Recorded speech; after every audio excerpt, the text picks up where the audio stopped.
Position, really? Well, I mean, that's some of the music that's in there, yeah. I've had the playlist set for a long time, and I'm always adding to it, so whatever's in here kind of just fits. So here we go. Welcome everybody to Dungeons and Dragons. This is Curse of Strahd. I'm going to be DMing the game, this one, because I just have the most experience with it. Also, I have the book in front of me. Today we're going to be having our characters, so each person can go through and introduce their character. Just go in the order that Discord goes in. From top to bottom. Oh, Ari first. I'm going to be playing Orissa, a Fire Genasi wizard with a red hot companion. He is city watch and he just likes to do his best to keep everyone safe, and wherever that takes him. Nice. All right. Nice. Next. That would be me. I am playing Crowclove Creve, also known as Krakow. He's a barbarian dragon-born sailor. And, well, he likes the sea, but damn if he's not gonna be the one doing all the work. He's also known as the KKK. No! Well, it's a funny story because Vakosa's father's first name was Creve, so there's no connection here. No connection. Anecdote over. So next I believe it's Alice. No, it's not. It's Naxi? Okay. I am Fincane Halfhoof. I'm a centaur, but I have the appearance of a deer. I commonly get lost, and that's why I'm in the city. I'm also a bard.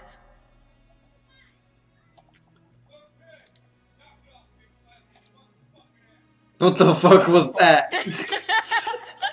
That was my man voice. I'm trying really hard. I'm gonna mute myself. Sorry. Kick your fucking ass. And his son likes to be openly defiant sometimes for no reason. Okay. There's a day where you fight your father for every guy, I believe. Yeah, Has no father, cannot connect to this analogy. He really defiant for the dumbest reasons. Like, yesterday he freaked out and Bruce started throwing stuff at people because it was raining and he was mad that we were lying that we couldn't stop the rain. So, okay. He believes you are a wizard. Alright, Alice, tell us about your character. Only in game. Alright. I will be playing today Jocelyn Van Gogh. Stumbled upon Ari a time or two in the city while looking for taverns and pubs to entertain at, and he has hit on Ari or Orissa a number of times. Okay. And I can be quite persuasive. Okay. And so you're traveling together because you guys fell in love, I guess? No. It's just... No, he is my guide. Oh. I get lost. I basically am protecting an innocent one while they look for their family, and as per my bio, keeping an eye out for anyone abusing the arcane arts to attempt to take it from them or turn them into a higher authority to have it removed from them. Okay. Well, let's say you guys meet up with two other individuals. You meet up with Jocelyn and Krakow. Krakow.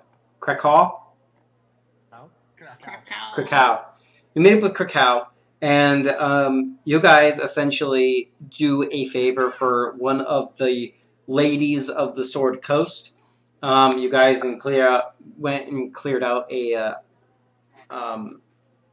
a kobold nest together. You guys go back to her. She rewards you with some gold, and you guys decide to spend your evening at the local tavern. But to a party of adventurers such as yourselves, what you see is but another dull tavern in another dull town in some nameless province. But it is another span of time between the challenges of like a true adventuring. Outside of the tavern, you can see a fog that lies over the town, and the damp, cobbled pavement glistens as the lights of street lanterns dance across thick stones. The fog chills the bones and shivers the soul of anyone outside. Inside these tavern walls, the food is hearty, and the ale is warm and frothy. A fire blazes in the hearth, and the tavern is alive with the tumbling voices of country folk. But suddenly, the tavern door swings open, and a hush falls over the room.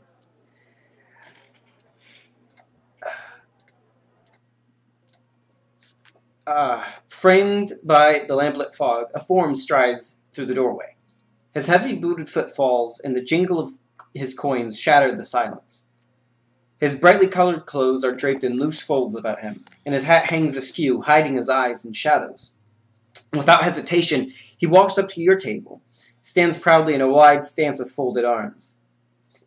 And in an accented voice, he kind of says, I have been sent to you to deliver this message.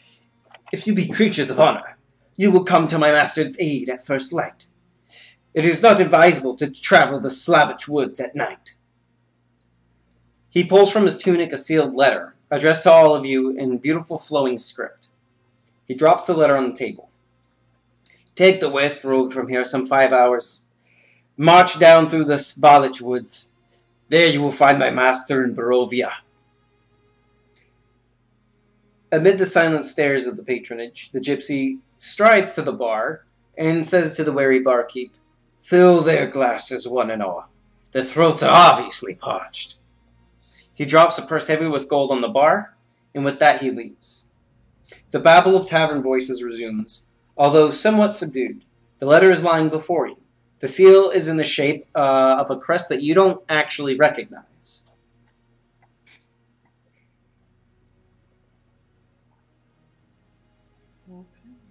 I'm gonna grab the letter, pull out my dwarven dagger, and cut it open.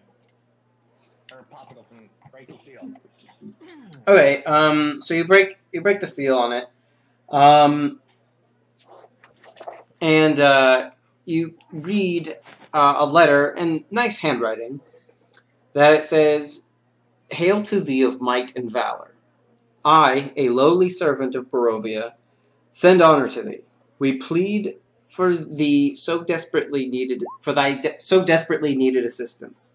The love of my life, Irina Kolyana, has been afflicted by an evil so deadly that not even the good people of our village could protect her. Let me get rid of that and that. Cannot protect her. She languishes from her wound, and I would have her saved from this menace. There is much wealth in this community. I offer that all that might be had to thee and thy fellows, if thou shalt answer my desperate plea. Come quickly, for time is at hand. All that I have shall be yours. Kolyan Indirovich, Burgomaster. Can you spell that first name for me? Kolyan, Kolyan. Kolyan.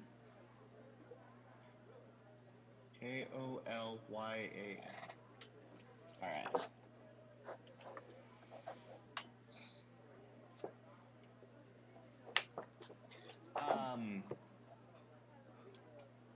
I read it while Arista reads it while petting the hawk on his shoulder, and then hands it to his right to hand it off so the rest can read it. It appears this Kolyan wishes our assistance to save his love. Aye, but why do we have to do it? I cock my head as I pull down Stephen towards me and whisper something into her ear. Okay. You pull down who? Steven, my random commoner with a life debt to me. Devan? Steven, yes. I'm going to make this. Devan? Steven. Stephen. Oh. I definitely heard Devin too. I was like, what name is Devin? Not like Shut up, Devin. I don't have a list, but it's not that bad. Fuck you. No, I think it was like a mixture of like audio. Okay. Yeah. Why us? Obviously, well, in the letter. Where did you get a commoner from again? Background. Where did you? It was the Xanathar's Guide to Everything, the rolling for your background thing. Yep. Hold on. What? Yeah. I was sent it in the intro, and even stated that it'd probably be the first thing you did was kill it off. Oh, I didn't see it, but okay, what's your background? Okay, so in my character's background, I have one. You made a friend of an inventor. Use the supplementals table. Blah, blah, I haven't done that one because I'm lazy. Arcane matters. I turned invisible for a time, and then you gain a bit of good fortune. Roll on the boons table. I rolled on the boons table, and I'm like, you saved the life of a commoner who now owes you a life debt. This individual accompanies you on your travels and performs mundane tasks for you, but will leave if neglected, abused, or imperiled. Determine your details about this character by using the supplementals table. Also, the commoner, I already have the stats pulled up. It's armor class of 10, 4 hit points, speed 30, and plus 0 to everything, and its attack is a plus 2 to hit, with, and it's 1d4 bludgeoning. Okay. All right. It's something that it literally will die in the first encounter. Okay, I guess whatever. Sure. Just tell me that you're doing something out of a book next time. I don't know what that is, but yeah, you can have a commoner. Probably will die. Not even because I want it to. Just because. 4 hit points, it's just going to die. It's payback for Skippy. Not even, bro. Skippy had more than 4 hit points. If Skippy had 4 hit points, I'd be like, yeah, Skippy's gonna die. But yeah. Well, when he was level 1, anyways. So Steven says, yes, Master, or Jocelyn. How do you, Miss Venko? It's Vingo. Miss Vingo, yes.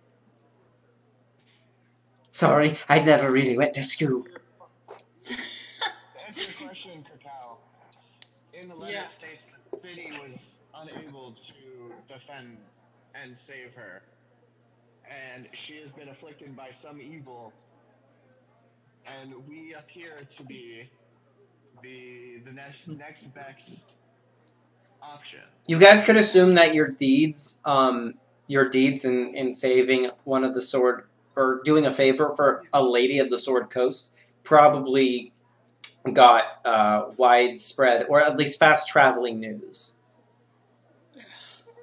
I knew I shouldn't have gone to help with that. I don't need more work on my back. I can agree with that one. What, you don't want to carve some more stuff out? I prefer stealing or murdering outright, but either work.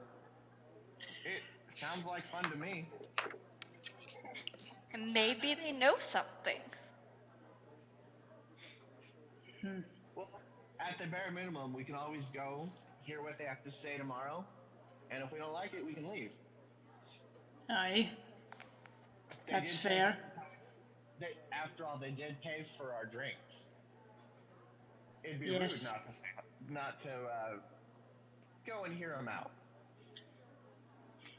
Aye. I suppose we should go then. We should enjoy these drinks. That's what we should do. Here, and he just starts downing his drink. Okay. The bard knows. where his priorities lie. I'm not a bard. I'm a wizard. No. I am the bard. The bard said, The centaur keep bard. in mind we're drinking. Oh. But I like your style, Orissa.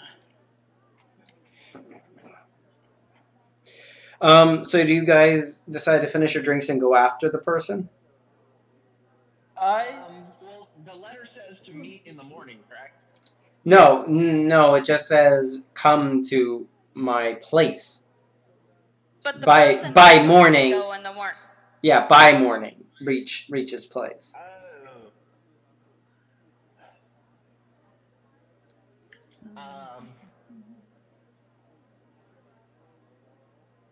With a flick of my hand, Do we want to just leave now?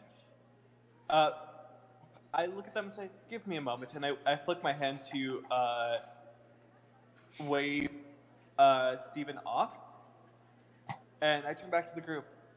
Let's find out who the possible employer is first. Who is the burgomaster? Sorry, I didn't see your whisper. It didn't pop up.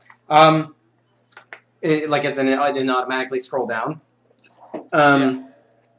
So it's not the burgomaster. I It's call it the Burgo master, something like that. Burgomaster. burgomaster. Yeah, I know. That's worse. It's not pronounced. Burgomaster, save his life. So you ask who the burgomaster is then. Burgomaster. So the barkeep kind of like he's like, well, where are you talking about? I would have given her all the information that she would have needed to have this conversation. So she says that like essentially that's in a different area.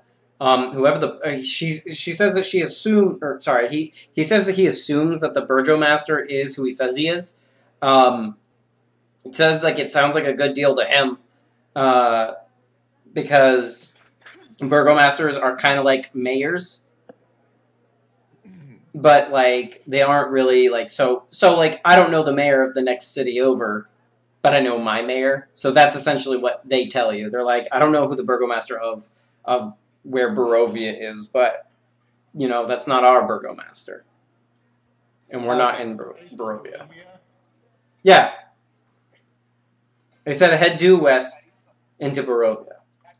Barovia. How do you spell that? Can you type it out real quick? Barovia.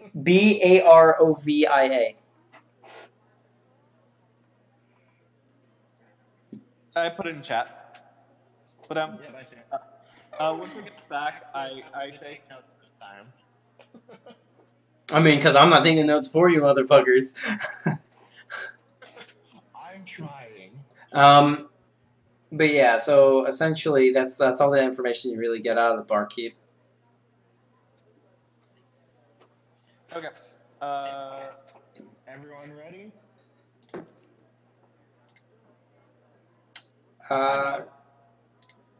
Sure. Okay. I'm gonna down my drink and then head out, I suppose. As we head out, I'm gonna put my hand on my chest and cast Mage Armor, just because each night we're going through a potentially dangerous area. How long does mage armor last? 8 hours, non-concentration. Okay. I'm going to stealth my way, following the group, but out of sight. Okay. I am a loud, clanky centaur. My hooves make a tappa-tappa noise. It will be difficult for you to buy armor. I will say that as a centaur, it'll be difficult to find armor. Usually just wear, like, the top. And men and women gather around a crackling bonfire on the side of the road as you're heading west. The folk are in good spirits. A few of them sing and dance around the fire, while others find happiness in their flasks and wineskins. 3 barrel-topped wagons are parked at odd angles. Tied to a nearby tree, grazing are half a dozen draft horses wearing bright coats with bangles and tassels.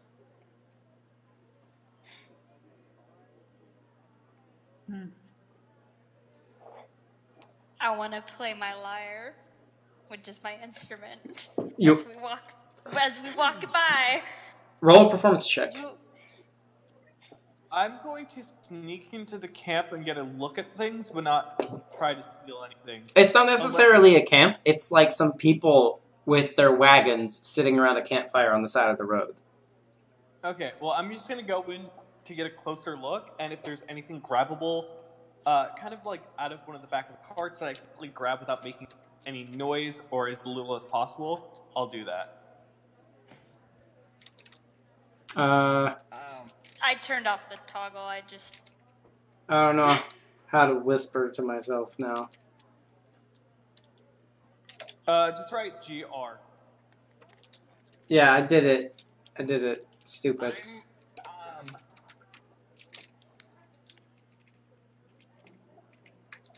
I'm gonna approach Krakow. Will you be my eyes while I scout? I assume since we've been together, that we've gone together, that everyone knows that I can see through my familiar. But when I do so, I can't see anything out of my own body. So how do you roll as a GM in Secret? /GR. GR, okay. Thanks. Okay. But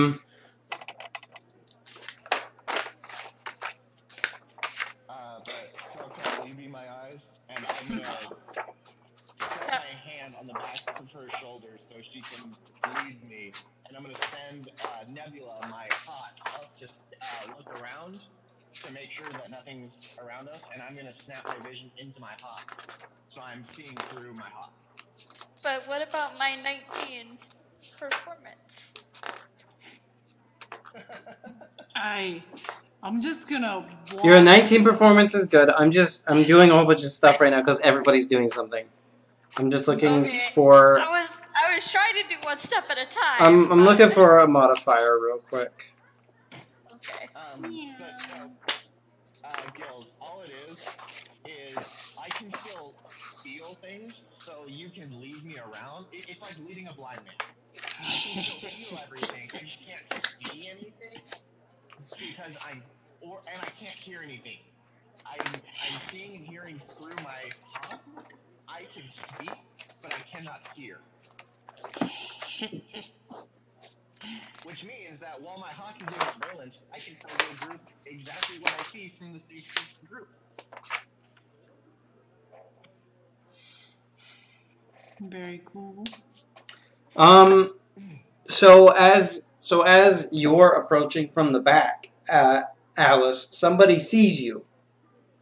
But as soon as you're about to, do anything, doesn't even matter what, you hear some playing from the lyre. And it's like a tiny harp. It's very nice.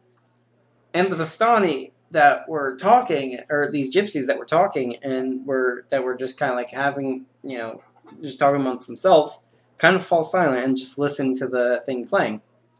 Ari, you do that thing with your familiar, but you don't see anything really, aside from these people sitting around the campfire. Like, how far do you make it search? Just doing lazy circles around while we walk. Just to keep up the outer awareness, that way, in case, increase the odds of seeing something sneaking up on us. And what? Overall, basically. And what do you call it? What school of magic did you pick? Because I don't. How does the wizard have the familiar? I thought that was a warlock. It's a level 1 spell called Find Familiar. Oh, okay. Yeah, that's right. Schools, you don't choose a level 2. Okay. But, so, Orisa normally has brilliant orange eyes from the heritage of his fire genasi. When he is in familiar sight mode, his eyes are white. Okay. So with that, you start pronouncing it's Fencane. Fencane, as you're playing your harp thing, the Vistani are very intrigued, and and one of them, one of the old men, kind of like raises a hand to you and says, you come here." I will approach. That is Careful there. I'll approach from a flanking position, but trying to hide as best as I can, having dodged back in the dark.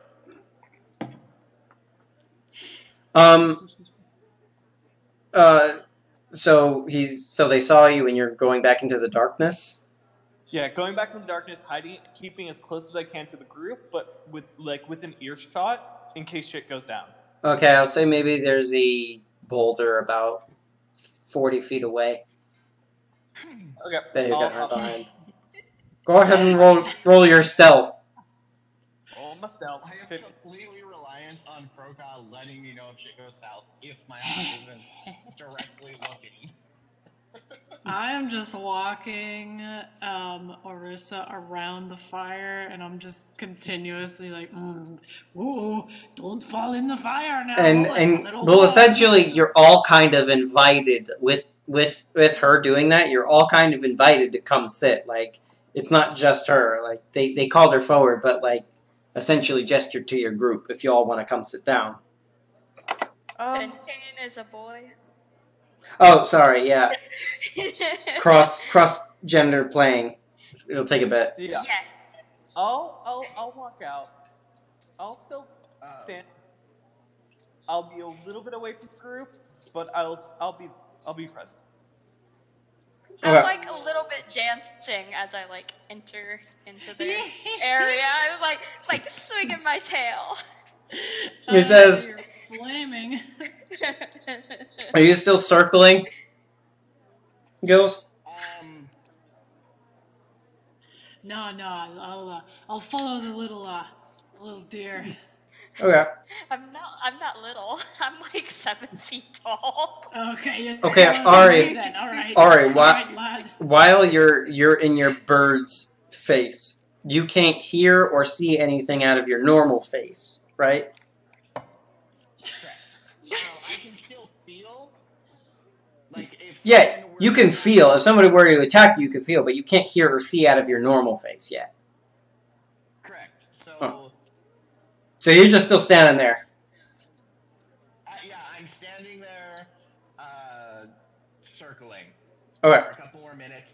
I'll probably do it for about 5 minutes, and then once I feel that there's nothing in the area, I will leave Nebula with the command that if they spot anything approaching, No, I get it, but like, so for 5 minutes you're good. I'll come to you in 5 minutes. Again, just wait it out, bro. Just wait it out. As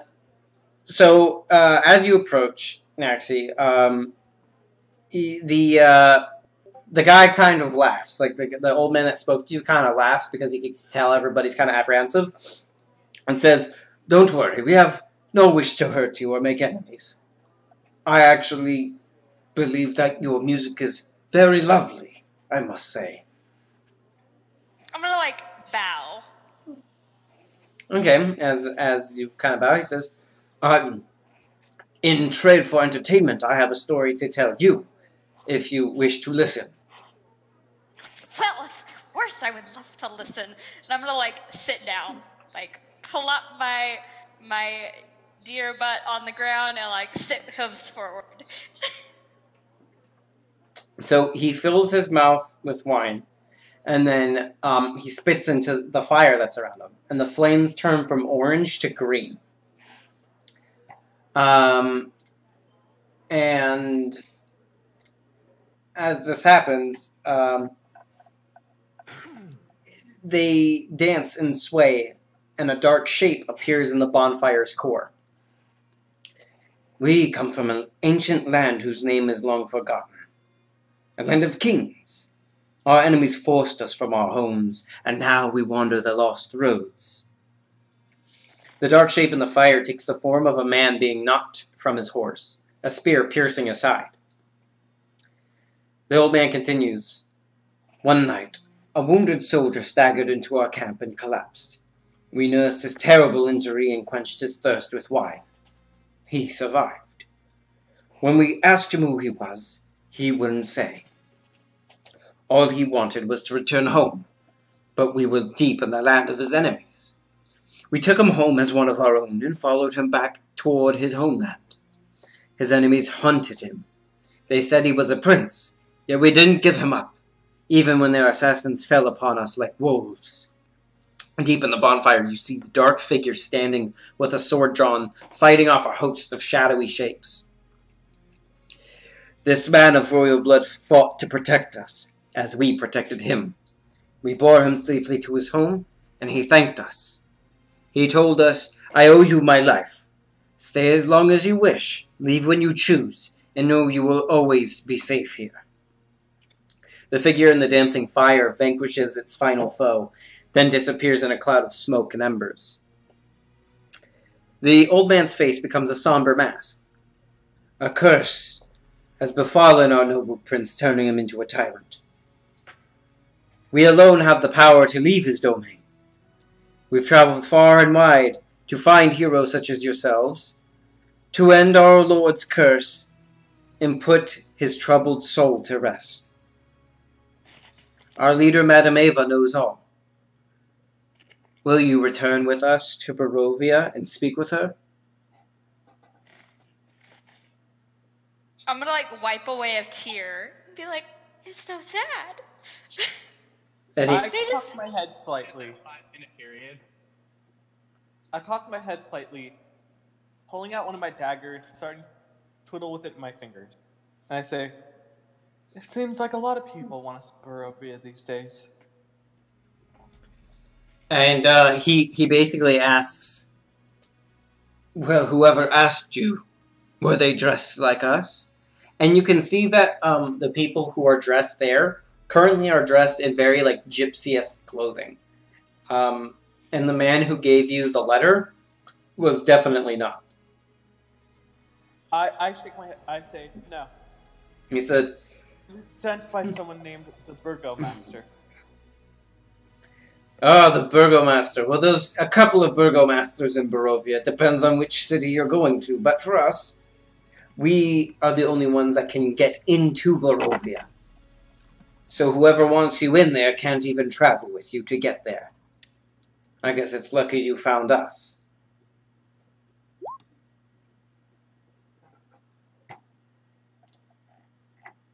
I nod and say, well, I guess it is. If anything, we'll be good traveling companions. You can ride on our wagon as we take you to where you need to go. I nod and tell him, Would everybody care for a ride there? It is getting quite dark. Oh, yeah, are you kidding me? Of course, as long as I don't have to walk. Hey, Orissa, I'm gonna start shaking him. I know he can't hear or see me, but I'm just gonna start shaking him and be like, Orissa, come on, we gotta, Well, you would know that I can feel, so you Yeah. can alert.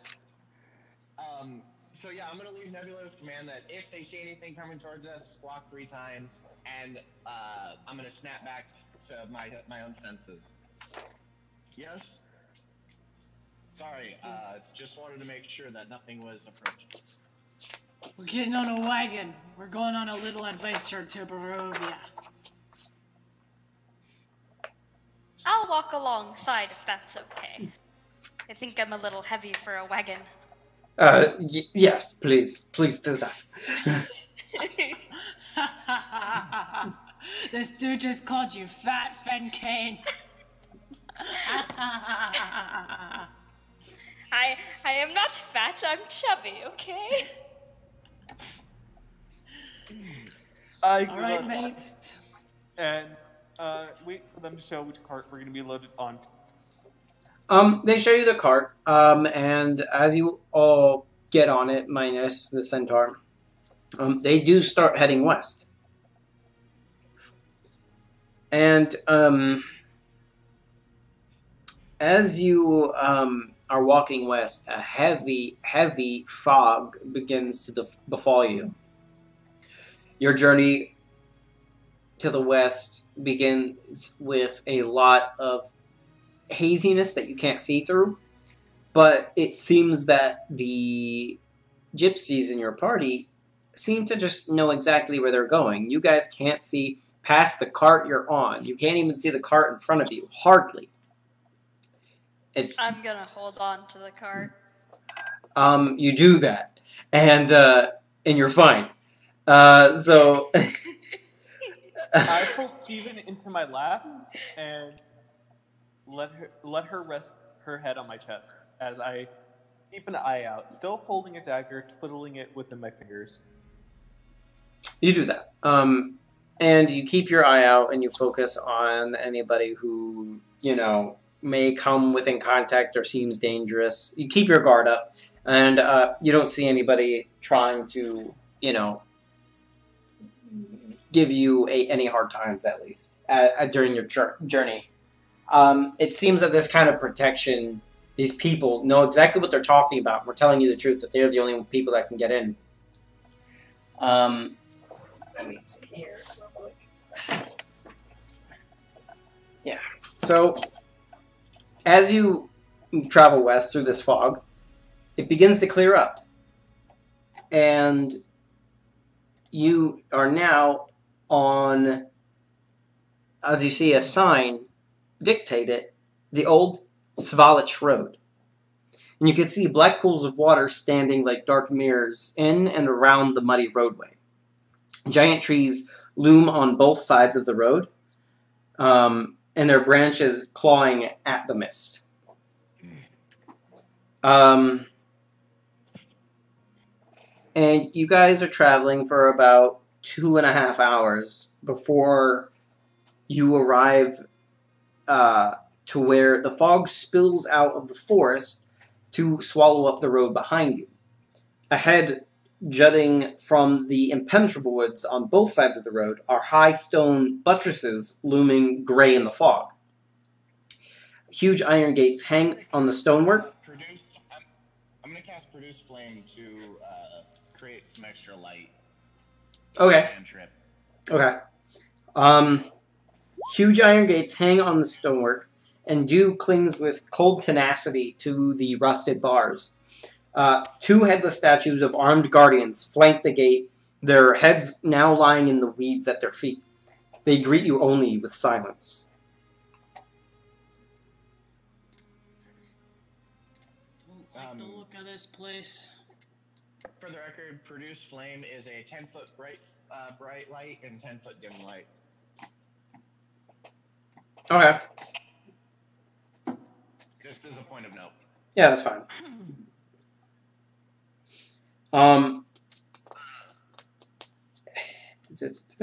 Okay. So we approach the gate and there's guards, basically. Yeah, and no, there's no guards. They're open. These gates look long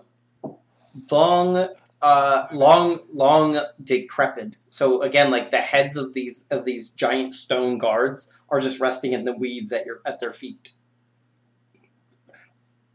And the gates are open. I'm mentally taking note of here. that. What?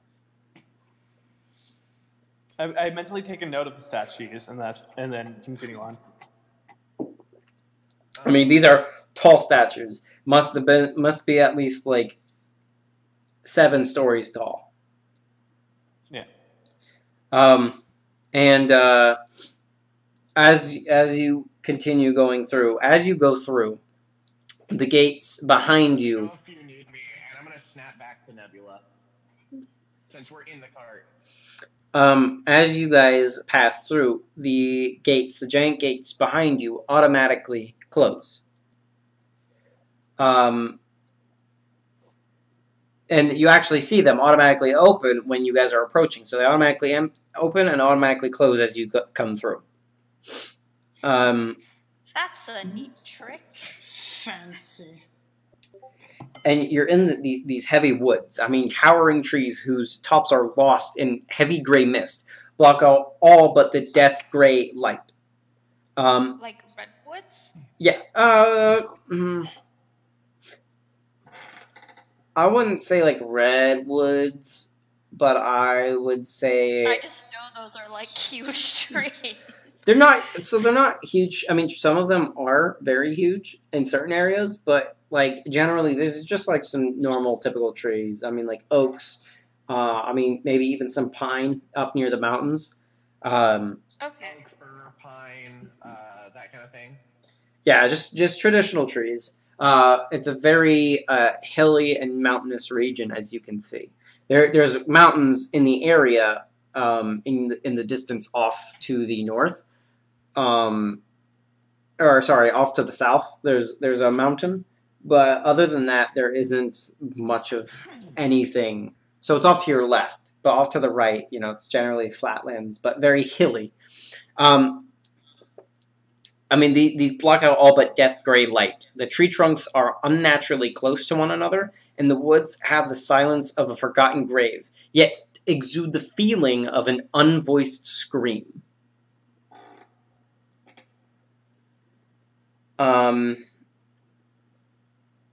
Who has the highest passive perception? Well, as Nebula has a passive 14. 10. 13. Yeah, Orisa has a passive of 10. Nebula, who I'm using, has 14. So Nebula has 14, but you're flying above Het. You're flying above and looking out for people, right? Yeah. Okay, so who's the next highest? 13. You catch the scent of death in the air.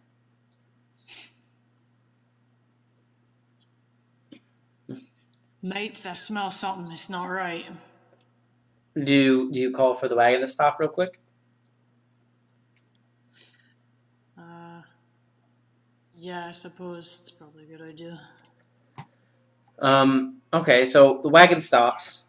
All the wagons stop? Yeah, all the wagons stop. And he says, if you're going to do something, please be quick about it. Okay, I'm gonna snap back to my own vision. Why'd we stop? What's going on? Something smells not right. You can smell it too. I don't know if it's safe. Now that something's been said and we're paying attention. Yeah, you do definitely smell death. Like everybody kind of now. Now that she mentioned it, everybody smells that sickly scent of like somebody decaying. Okay. I'm gonna get out and keeping my flame up, I'm gonna look around. So And the I foul can find the foul scent leads you to a human corpse, about half buried in the underbrush, about 15 feet from the road. Seems to be a young man, some sort of commoner. His muddy clothes are torn and raked with claw marks. Crows have obviously been at the body, which is surrounded by paw prints. And the man has obviously been dead for several days, but he holds a crumpled envelope in one hand. I take the envelope. Do you open it? I do open. I'm gonna carefully examine him and the surroundings to see if I can see what the details tell me. Like if I see claw marks or stab marks or anything. You see claw marks. Well, I meant like besides the initial one. So, like, as- it tells me there's one thing, I'm checking to see if it was just.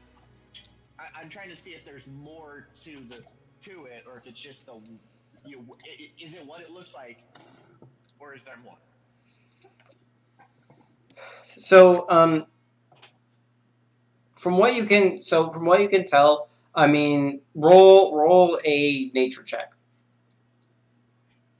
Oh, nature. Ooh, I get a +3. Oh wait. Let's see.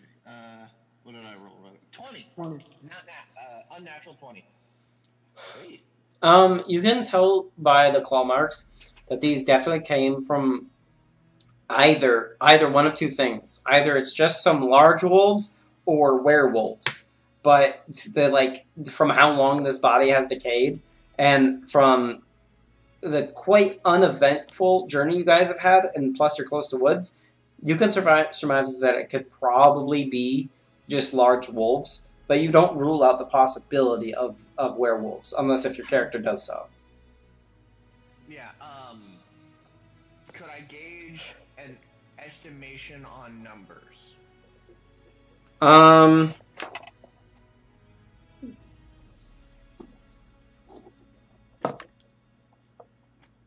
No. Like no. Okay. Oh, yeah. You can't really tell. It could have been just one. It could have been many. It seems to have been multiple, actually, but not by much. It could have been two, or it could have been like 3 or 4, but you can't really tell.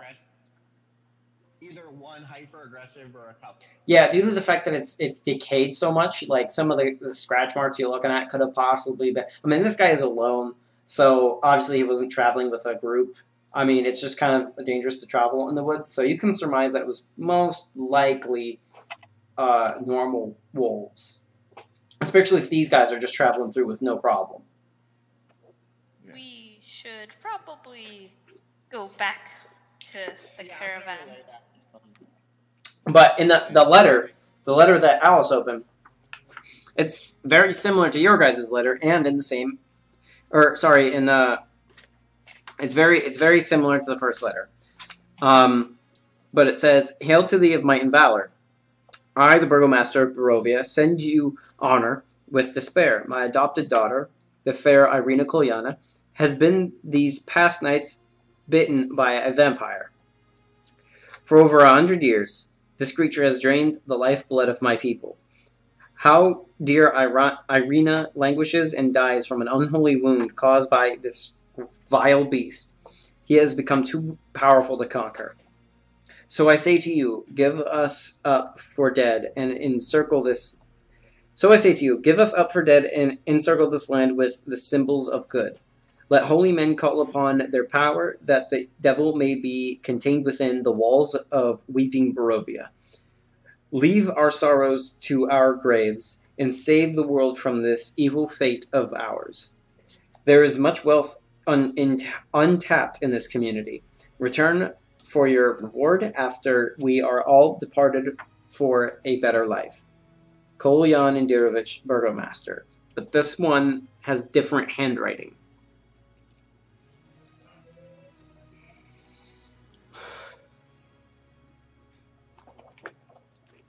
I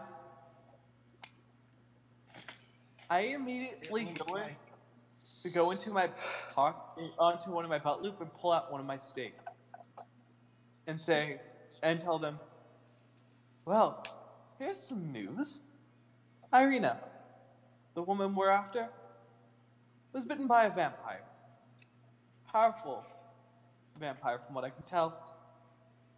And the shroud around Barovia? Well, this gentleman here was sent to put it in place, to contain him. I'm going to have quite a few bit of... This guy did not put any shroud around Barovia. I was using shroud as like... Yeah.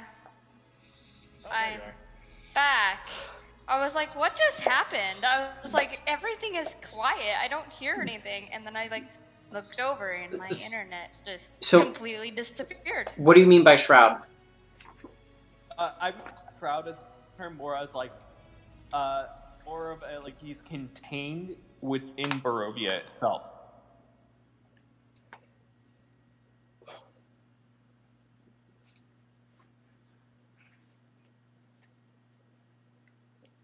Shroud is in something that blocks entrance, exit, / that kind of thing?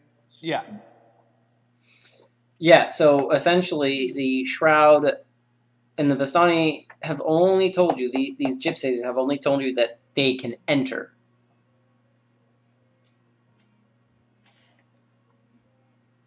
They're the only ones who told you that they can even enter. as they're telling, if they're telling the truth, you can't actually tell at this point, but you do know that it did get you here, and there is. Well, I don't think I ever mentioned any shroud.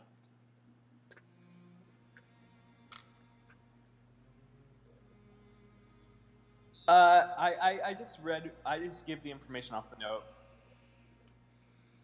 So essentially, it's the same call for help, except for it's a vampire that has apparently given his daughter the sickness. The two things that you can glean is that it gives more information. A vampire gave his daughter the sickness. Doesn't mention any shroud. The only thing you know of any kind of like way to get here is through the Vistani, it's written in a different handwriting than the original note. Okay. Well, I definitely voice what I find.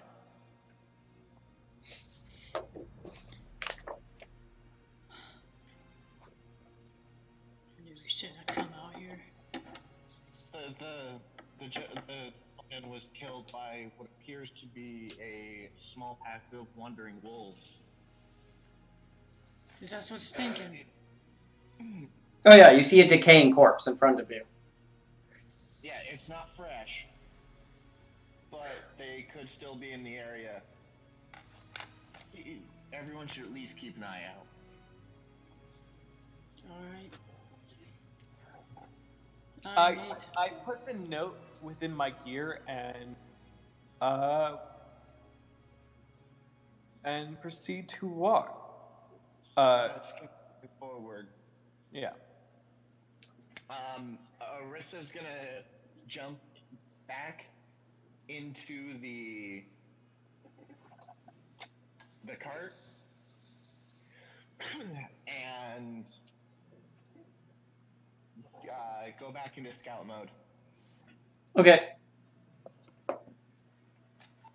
I hop back in the cart. Roll perception. Roll perception for your owl.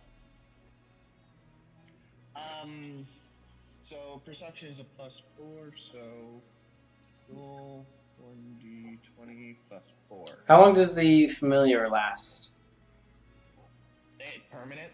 Until dispelled? Dead, and then no, it's permanent. Well, yeah, until dead or till dispelled, right? You'd have to essentially say go away, and it'll go away. There. Okay, next time the casting time is an hour. Well, I was under the assumption that he's a wizard and already done this and has it up. Once you have it up, it's a permanent thing until it dies. Once the familiar dies, then you have to recast it. Okay, But I rolled a 16 perception. In chat, I just did the spell card, and I copy, and I literally... No, it's cool, I got it. I'm reading over it.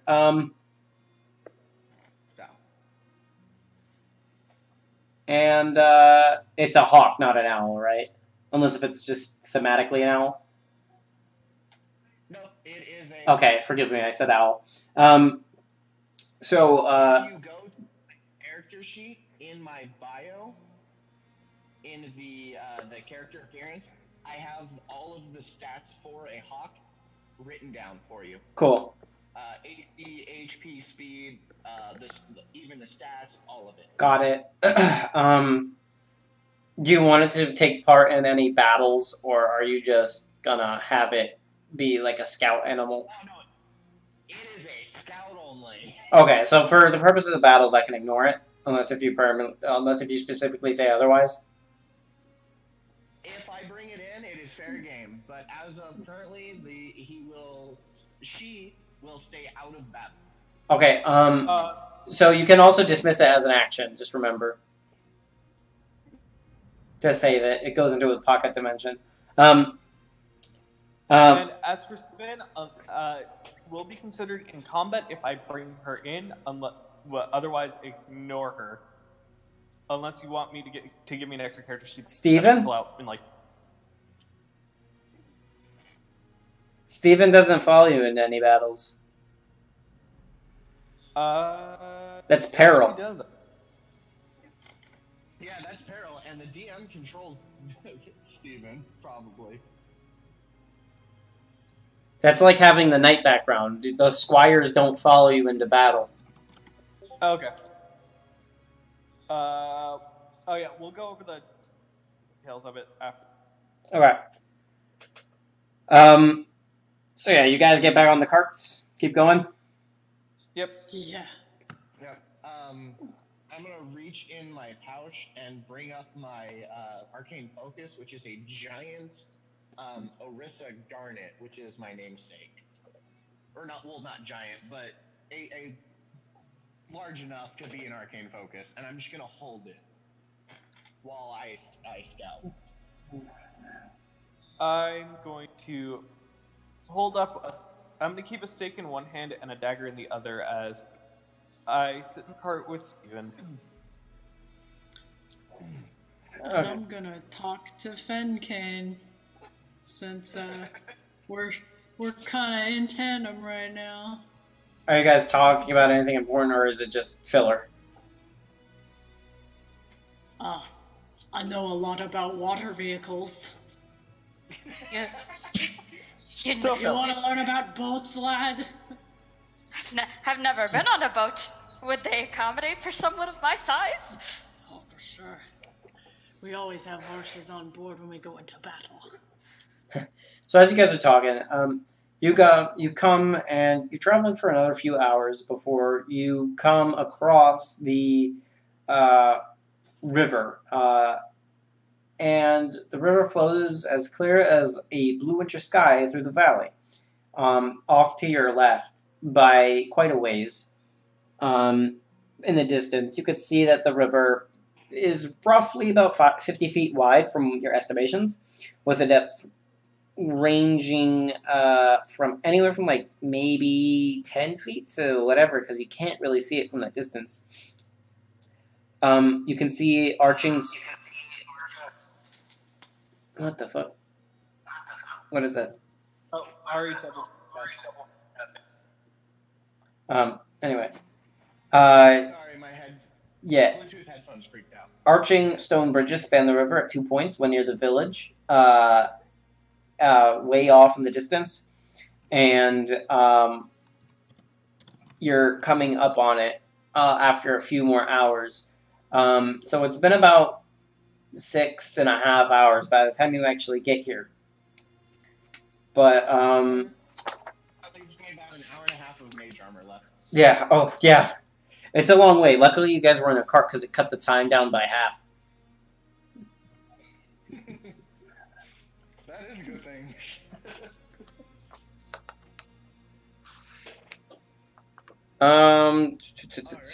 You guys come in from the side. So as you guys enter the village, you can see that tall shapes loom out from the dense fog that surrounds everything. The muddy ground underfoot gives way to slick, wet cobblestones, and the tall shapes become recognizable as village dwellings. The windows of each house stare out from pools of blackness. No sound cuts the silence except for mournful sobbing that echoes through the streets from a distance.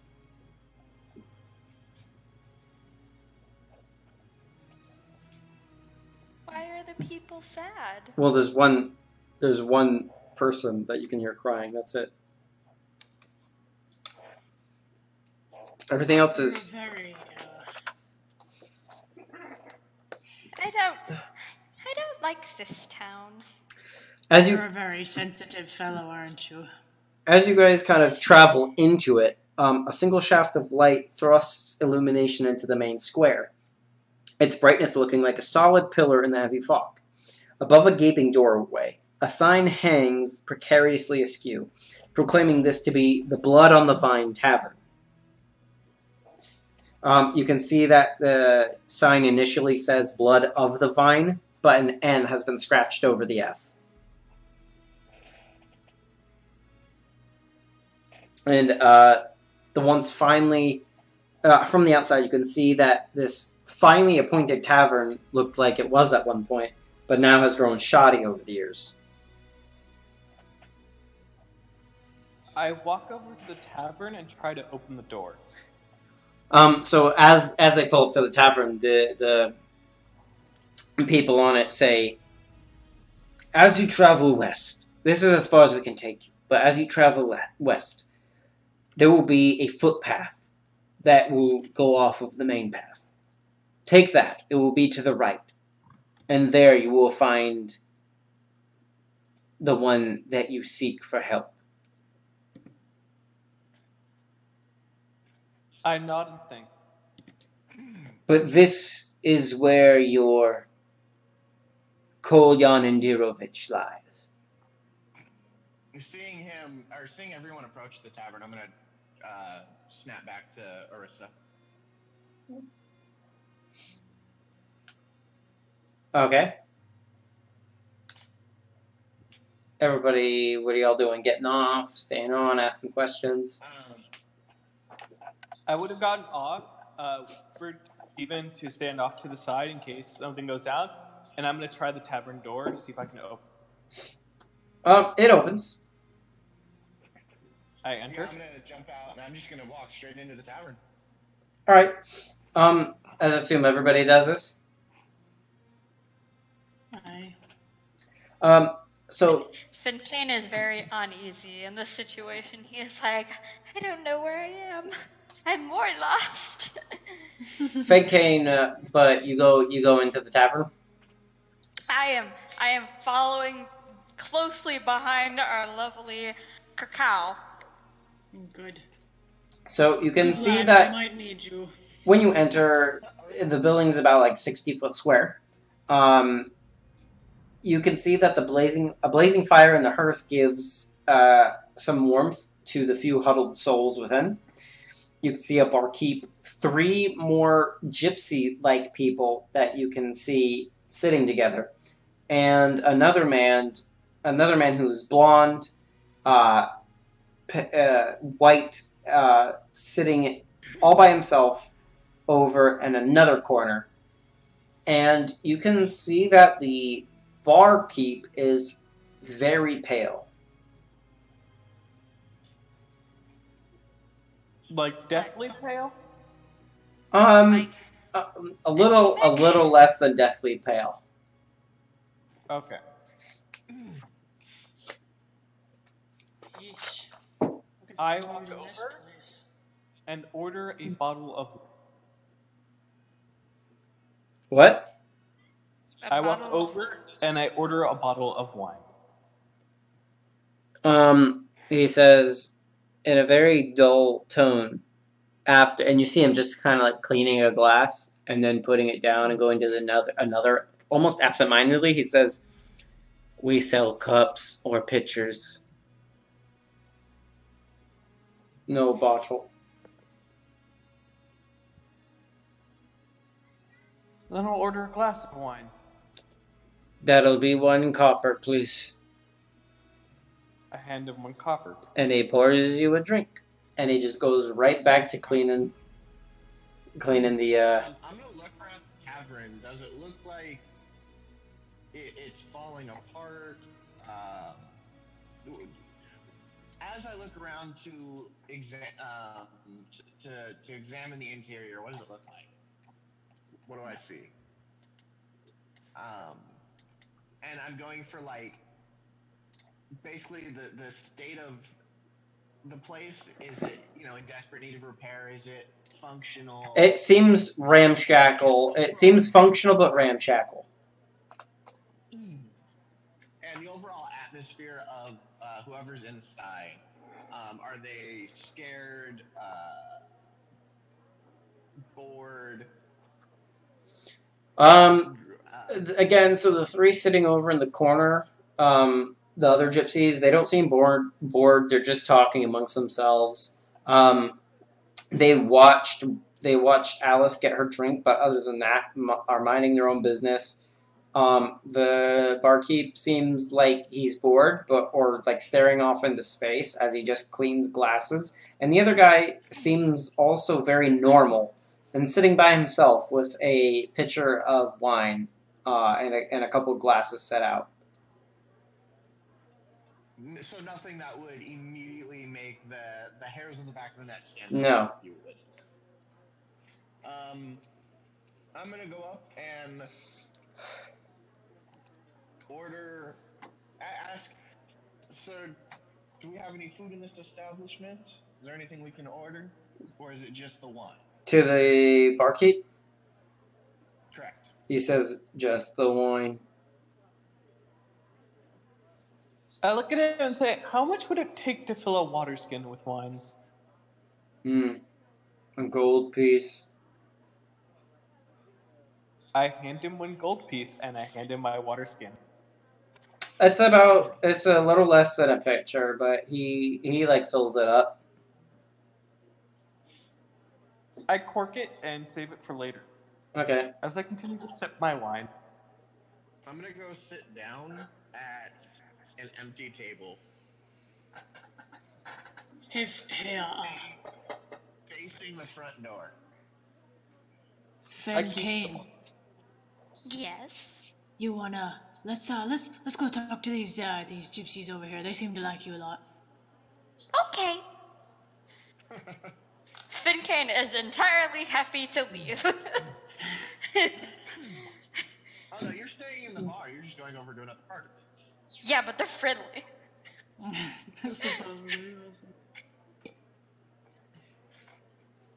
I want to sit down with these people.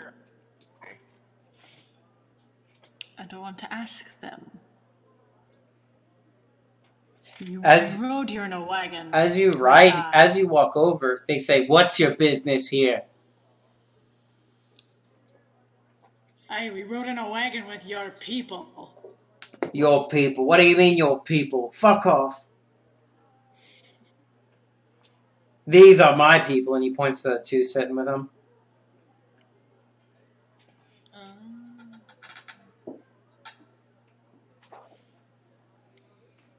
And they kind of just turn back and start talking to each other.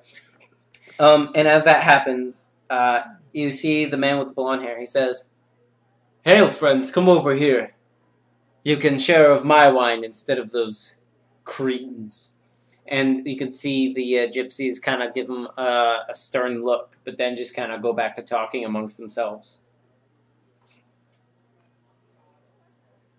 Should we drink wine with that one? Yeah. He seems pretty friendly. Go sit with I him. wonder if he'd like to hear a song. So, you sit with him? Yes. Okay, everybody goes and sits with him. We're gonna say it's definitely not relaxed because this is the first inn/bar that he's been to where they did not serve food. Okay. So you walk over. Alice, you walk over. Everybody else is there, sitting with this guy. I don't. I sit at the bar, but I keep an eye directly towards them. I'll have Steven go for me. Okay. Steven goes and sits down. And Ismark basically says, "You can drink of my wine." And he pours all of them a cup. And he says, "You don't look like you're from here." We're not. Is it common for the bars in this area to not serve food? Well, it is in this town, but there are other towns in which bars serve food. This is just a simple village. Where would one be able to get a bite to eat around here? And there's a good store, Bildras Mercantile. It's down the street a ways. It's across the street if you head south. Somebody type that out in group chat. It's right next door to Mad Mary's. Why is it called Mad Mary? Well, it's 2 houses down from Mad Mary's, but if you heard that crying out there, that's who we call Mad Mary. But why is she sad? No one knows, and no one's asked her. I've minded my own business. Tends to be the Maybe best she thing. needs a song to cheer her up. Well, if a song cheers her up, you're more than welcome to try, but no one knows why she's crying. However, you don't look like the sorts that would, that are from around here, so maybe I can ask for your help. I need aid to protect someone, but I'm looking for strong warriors. Or work. Where everybody's asking for work. Well, I just want to protect my sister, Irina Kolyana. Alright. Cool, yeah. With that, my ear peaks, and I'm like, so you're the one who sent the note. You say that from across the bar? I would have gotten up and walked over, still, but I was stood next to the table. I'll stand next to the I table. thought you said you sent over your guy. Yeah. Yeah. I, however, did say, and Arissa is a little almost arrogant with his behavior. So, you're the one who sent us the letters. Me? What letters? Are you Kolyan? No, I'm Ismark. Ismark Indirovich. Nice to meet you. Mismark?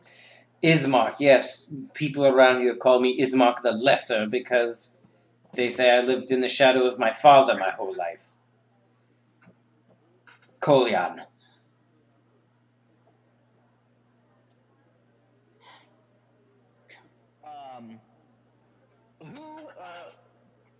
Out of character, who of us would have had the original letter that we were given?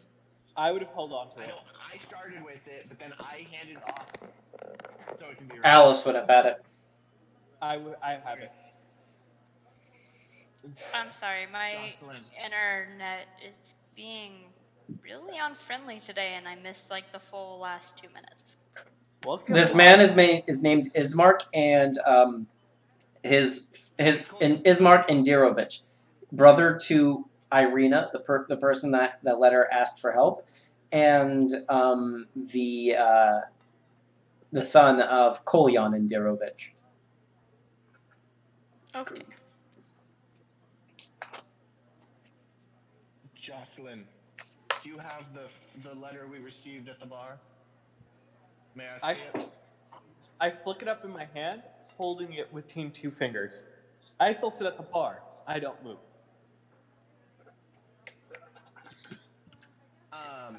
I'll get up, walk over, grab it, come back, and show it to Ismark. You only kept the one, right? I kept both notes. No, she has both of them on her. Do you show Yes, both? She does. I took both. So Which one do you show him now, or do you show him both? No, we are showing him the one that we were given in the other box. Yeah, the one by the Burgomaster. Yeah. He looks at it and he's like, "This is not his handwriting." Then I Do you walk know over. whose it is? What? No, he doesn't know whose it is yet. I don't believe. No, he doesn't know whose it is. Okay. Do you know why someone would ask a bunch of strangers who were doing good deeds to come and help under false pretenses? Well, under false pretenses, that would be our Lord. Your lord. Our Lord, not one that we chose, but his name is Strahd. I'm not Would I sure know if anything he... Strahd? What? Would I know anything about Strahd? Yeah, I was gonna say, what would I know? So the only person who gets this role is Alice. Okay. Go ahead and roll history. Yep. 8. Not much. I mean, you're from the Shadowfell anyway, as your origin states, but the Shadowfell is an entirely vast network. You've heard of Strahd, but really you haven't. You don't have much information on who he is. You just now know, like this. You've heard of the name, essentially. I've heard. Would I know? Like my guess would be it's like I know the name, but I only know rumors, not true fact. You only know, not even really rumors. You just heard of a powerful lord named Strahd, and no one has ever seen him. Like, you've heard tales, but no one's ever seen this guy. Oh. So I totally forgot that Arissa was born in the Shadowfell. However, he was raised over here. I'm not gonna try to roll because in my headcanon he didn't live there that long. But I totally forgot that was actually in there. It's literally the first sentence in my back. I thought it was the elemental plane. No, you're not born. When you're a Genasi, you're not born to that plane. You just have an elemental who's associated with it in your heritage. Okay. And my mother. Well, yeah, but I thought you were born in the plane. My mistake, but whatever. No. Yeah, if you were born there, but you're not an actual creature of the Shadowfell like she is. I was. Yeah, no, I was. Like I said, I'm not going to try to. I get you. You're fine. You're good. Anyway, so he says, yeah, this is not my handwriting, and the only person who I would know to want you to come into this land would be our Lord Strahd.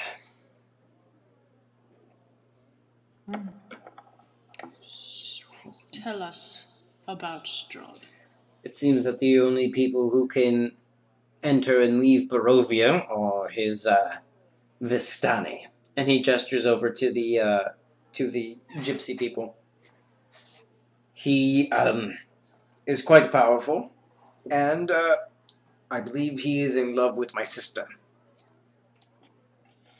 But before I give you any more knowledge about it, you must prove that you are true warriors.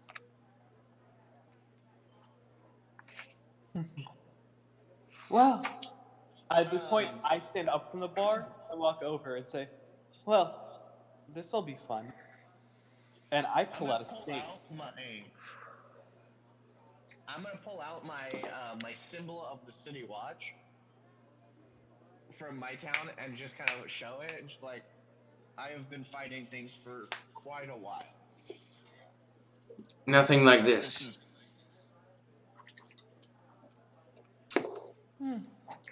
Maybe, but challenge sounds fun right now. What type of thing do you want us to fight? Well, we don't know what's in there, but there's a house not far from here. It seems to have something sour living inside of it, and if you can clear out that house, I will deem you worthy of this. I will be able to trust you with the task at hand.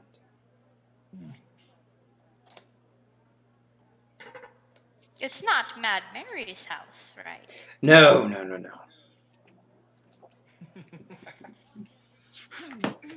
Alright. Fine. What is in this house that needs to be cleared? I do not know personally. I just know that it is a house that we hear things from, and we have reason to believe that there is something infesting the house, and if you can clear it, and you come back with some sort of story that we can basically trust you with on how you cleared the house, we will give you I will give you this task of helping my sister Irina. Old house, unknown enemies, or enemies. Alright, sounds fun.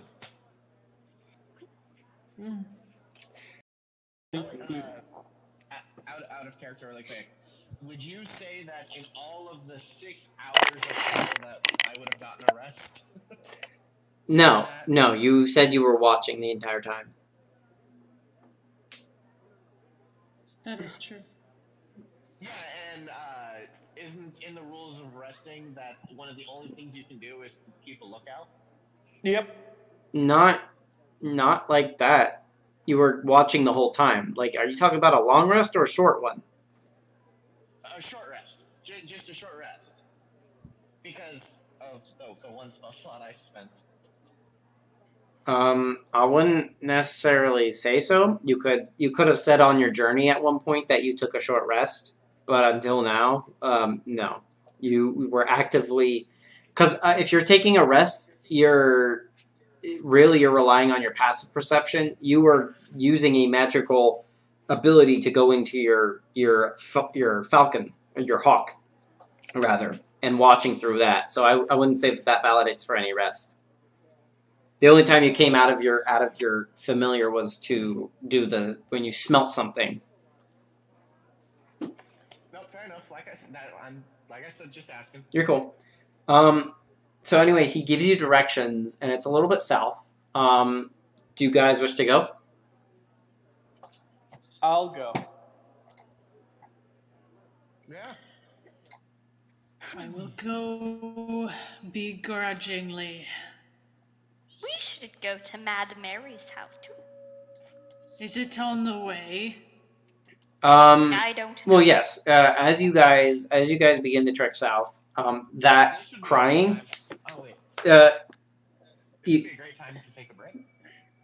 Well, hang on, yeah. So as you guys head south, you pass by Mad Mary's. You can hear that a moaning sob floats through the still gray streets, coloring your thoughts of sadness, and the sounds flow from a dark 2-story townhouse off to your left.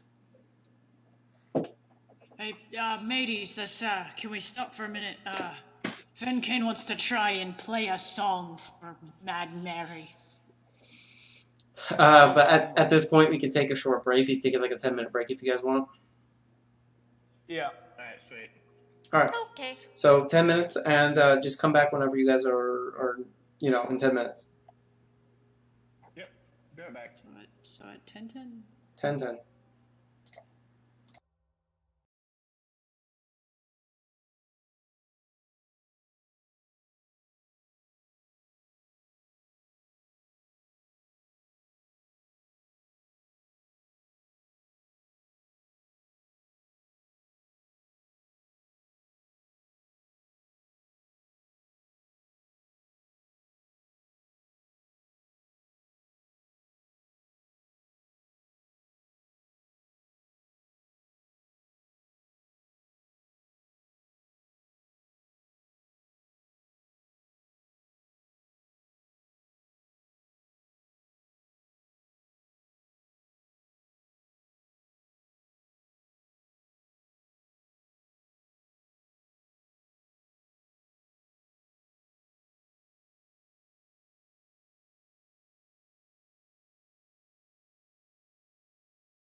Yeah.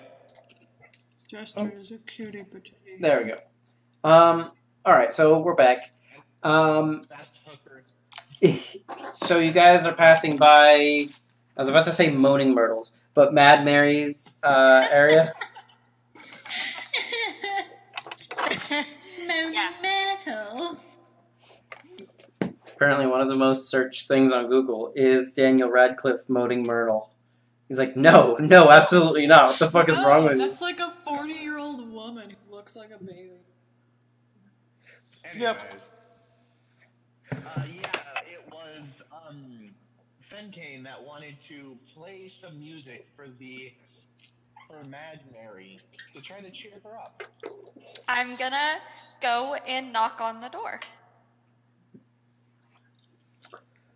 I'm gonna be follow because I promised to freaking protect the dear car. You just hear moaning, and as you try to maybe even jostle the door, it's barred shut. Okay. It's boarded up. Looks like they're gonna have to play it from the windows, Fenkane. Can I pick the lock? We can do this on the way back. We have something to. We have. You could. It only takes a second. You can pick the lock. However, as you know from Fenkane, the door is boarded up. So even if you lockpick the first layer, you'd still have to break through the little bar on the inside. It's wood. We can do it. I'm gonna try. Go ahead and roll strength. I'm rolling the lock first. I don't pick the lock. Oh, yeah. You try to lockpick and it goes, clink, and you can't. It didn't work. Damn it. It's okay. I will just play loudly. I'm gonna pull up. You play it as loudly as you can, but you still hear the sobbing through about halfway through your song, so you just stop. You didn't even let me roll a performance. Good or bad, it doesn't matter. It doesn't work. Can I break in through a window? I'm gonna stay 15 feet back. You can see that the windows are boarded up, so it'll be just as difficult to get through a window as a door. Alright, fine. I'm going to break a window. So go ahead and try to break through some wood and some glass. What? The window was boarded up with wood, so you have to break through the glass and through the boarded up wood. 14? You managed to break through the glass and you beat in the wood a little bit, but it's not enough to get through. I'm going to try it again. Okay. I'm determined now to get into this building. I could just charge the door. As you attempt a second time, after you take like a 5-minute break, you bust through you punch at the boarded up window, and you actually manage to make a hole for yourself and your party. I go through, and I immediately stealth. Roll stealth. I'm not gonna enter the house. 10. I'm staying outside. I'm gonna do something dumb. So what do I see when I turn around after I enter? So you go upstairs. I quietly as I can go up. Yeah.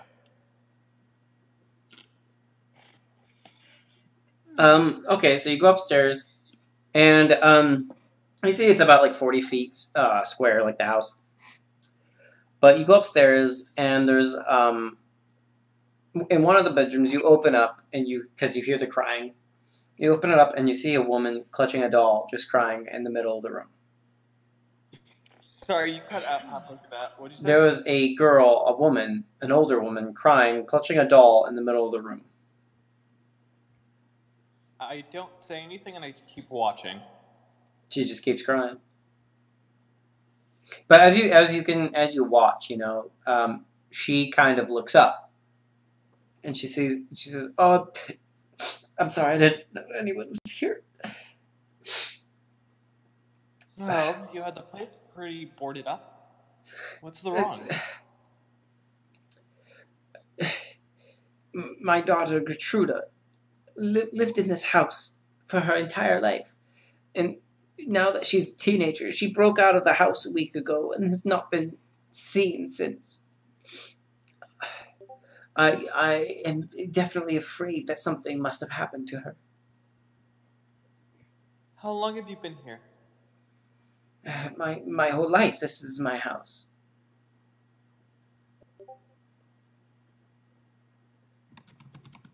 How long ago had she left? As she said, it was about a week ago. It was about. Oh, okay. Is there any information that you can give me about find her, or whether it be a description? I have no idea. This is the only thing that she ever cared about. And she shows you the doll that she's like clutching. You kind of gather it used to be hers, but it's kind of malformed. It has a strange leer and wears a sackcloth dress. It belonged to her. She explains that it belonged to her in her youth and was passed down to Gertruda. And you can see stitched onto the hem of the dress is a frayed tag bearing the words "Is no fun, comma, is no Blinsky." Blinsky. Can you type that up for me? The last one out. Blinsky.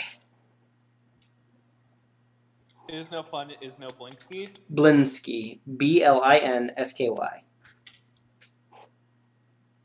Not Blinksy. SKY or KSY?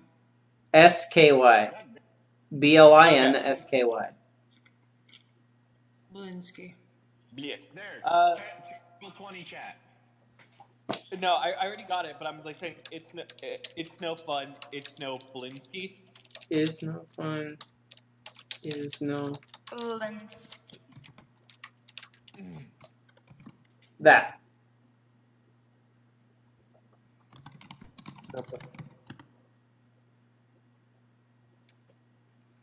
It's not a fucking weeping angel. If it's about to weeping angel my ass, I'm gonna fucking murder someone. No, it's just a doll. It's just a creepy looking doll, but it's a doll. I know, but I've watched too much Doctor Who in my lifetime. When someone says, "Don't blink," I'm like, motherfucker. Orissa is outside agitated at the fact that we haven't even, that everyone fucking squirreled already. Orissa is irritated that all motherfuckers just squirreled off of the mission. I'm entertained. Gills, roll perception, Gills. Okie dokie. Perception.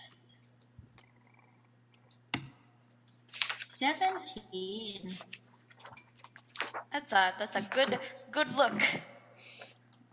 I used my good eyes. So, as you were still standing on the gravel road, you can see all the houses, including the one you're standing in front of, as dark as tombstones.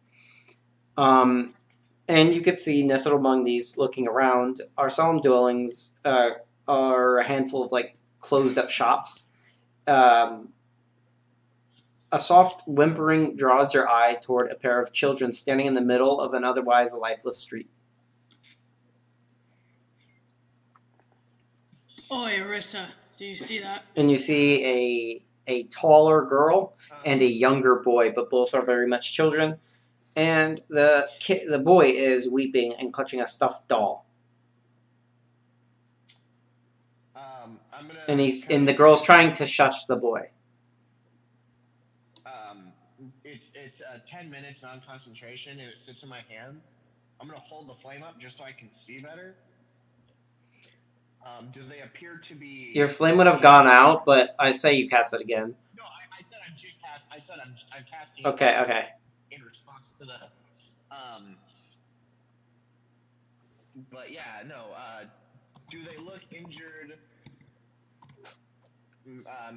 Or anything malnutrition? Well, you don't see this unless if wait did Krakow point it out to everybody?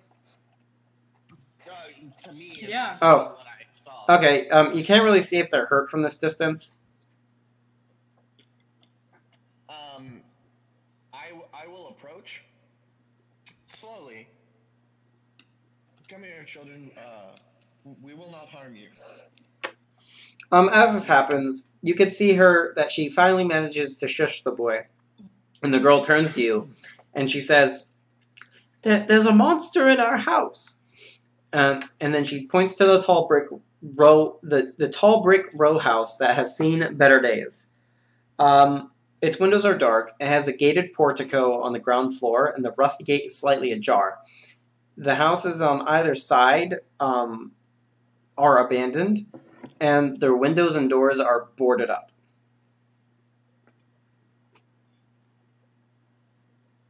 I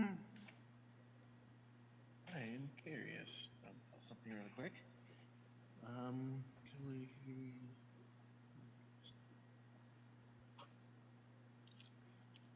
Know the target. Which metals? 3 feet of wood. Fuck. Never mind. There goes that idea. Is this the house that we're supposed to enter? You can tell that this is the house that. What kind of monster? Yeah. What kind of monster was within? Do you know? Did you see it? We didn't see it, but we heard its terrible howls. My parents, or our parents, Gustav and Elizabeth, keep the monster trapped in the basement. Howling, you say? Yes. Probably wolves. Maybe a werewolf. And Why do they keep it? Our baby brother is in the 3rd floor nursery. And we left without him, and we're scared. You should go someplace safe. The kids give a turk nod and begin to run off. I'm gonna stick my head into the window of the house that Jocelyn went into, and I am going to attempt to cast the message cantrip, which has a range of 120 feet and some restrictions. The spell card's up. But I'm going to attempt to send a message to Jocelyn. Jocelyn, there are kids out here who say there's a monster in the house next door, and it's the house we're supposed to go to. Hurry up. Yeah. You try to send a message, but you can feel it not connecting. Okay, that's what I was afraid of. I'm just gonna shout, "Oi, Jocelyn!" You hear that? Void making noise. Jocelyn, you hear the call for your name. I say, would you be willing to let me take the doll and let me find your daughter? I'll bring her back home. Make a persuasion check. Persuasion.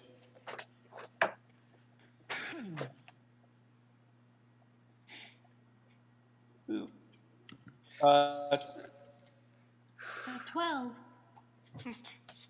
Should have had me make a check. You're not in there. Nope. She very reluctantly eventually hands off the doll, and she says, "It's the last thing I have of her. Please be careful." I will bring it back to you in the condition that you gave it to me. I swear you that. And she just kind of goes back to a lighter sobbing than she was before. DM, point of note. Between the time we arrived at the bar and now, how much time would you say has passed? More or less than 90 minutes. I would say it's been about an hour, 60 minutes. Okay, so I have half an hour left on Mage Armor. And with that, I will close the door and leave. Jocelyn, hurry up. We got a baby in this other house and there's a monster howling in there. As you see me climb out of the window, I'm like, what kind of monster? Something that barks. Don't know, the children said that it's something that howls and we gotta go. There's a baby in danger in there. I will follow, but I'm immediately thinking, like, what could this be? Is it a werewolf? Do I have the equipment to kill a werewolf? Blah, blah, blah. I'm talking to the kids. Children, do you have anywhere you can go and hide? Do you have family or? Oh, the kids ran off, dude. Yeah, they did. Oh, I missed that. My bad. I totally missed that. Oh, in that case, as soon as I see Jocelyn coming out the window, I'm going to start going towards the building, not stealthily, but slowly. And I'm keeping my produce flame up and walking straight up the middle. Okay. Give me a second. The squishy motherfucker should not be the one up front. The squishy motherfucker should not be the one up front. Well, you chose the position. We're not going to tell you where to go. And my... Arissa is is slightly arrogant and is used to... I'm hearing glass. Yeah, by the way, Gills, could you make your character icon more of a square, please? Oh, are you talking about my character art? Yes. Please upload something that is a square. That way when you drag it onto a square, it becomes a square. And not folded in on itself. Okay, I could do that. Let me crop this. Or I could just do this. Color blue, I can't tell. No, but Arissa is City Watch, so he's used to approaching danger. I'll have a dagger and a... Yeah, I'll have two daggers drawn. Oh, okay. My Arissa Garnet is in my left hand, and I'm clutching it midway. I'm clutching it against me while the flame is flickering in my right hand. My hand outstretched in front of me. I'm also keep to the shadows as best as I can. I'm just gonna fucking walk right in. Sit right there. Do you want me to stealth again, or do you want me to take the 14 from earlier? If you're going stealth, go stealth again. Yeah, because 24. Oh, nice. Thank you, plus 7. This motherfucker. I have A lot of these songs that I picked are fucking no longer working. Which is bullshit. Hold on, this keeps breaking. It's alright because I never hear anything anyways. I'm just trying to make this. In that case, I'm just gonna go over to motherfucking here. Open volume mixer. Oh, that's why, because I don't have my... All these songs work. My Mozilla Firefox was just muted.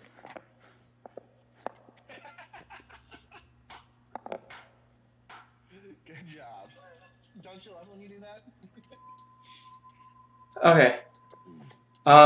So did you do it, Gills? Yeah, I'm saving it right now. Okay. Yeah. Whenever it saves, just let me know. Yeah, I'll do you want me to send it to you through Discord? No, just save it to your character sheet. The way that you did your normal picture. The one with the front-facing and side-facing Krakow. Or Krakow. Bless Bless you. you. Tell me when it's there. Let's see if I can do this correctly. Edit. Oh fuck.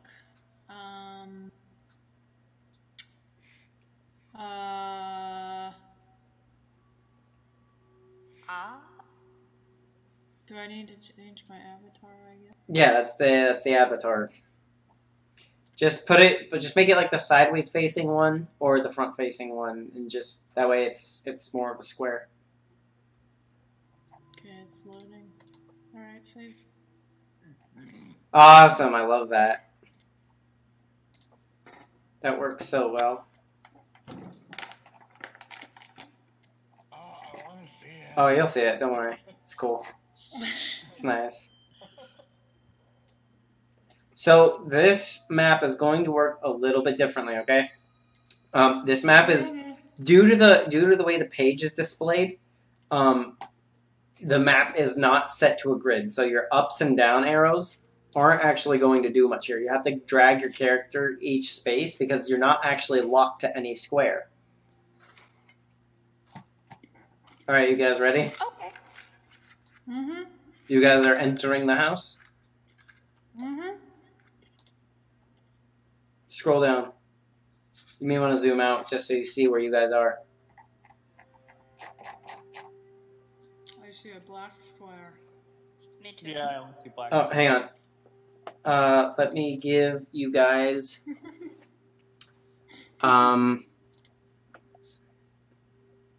save. Oh, interesting fact.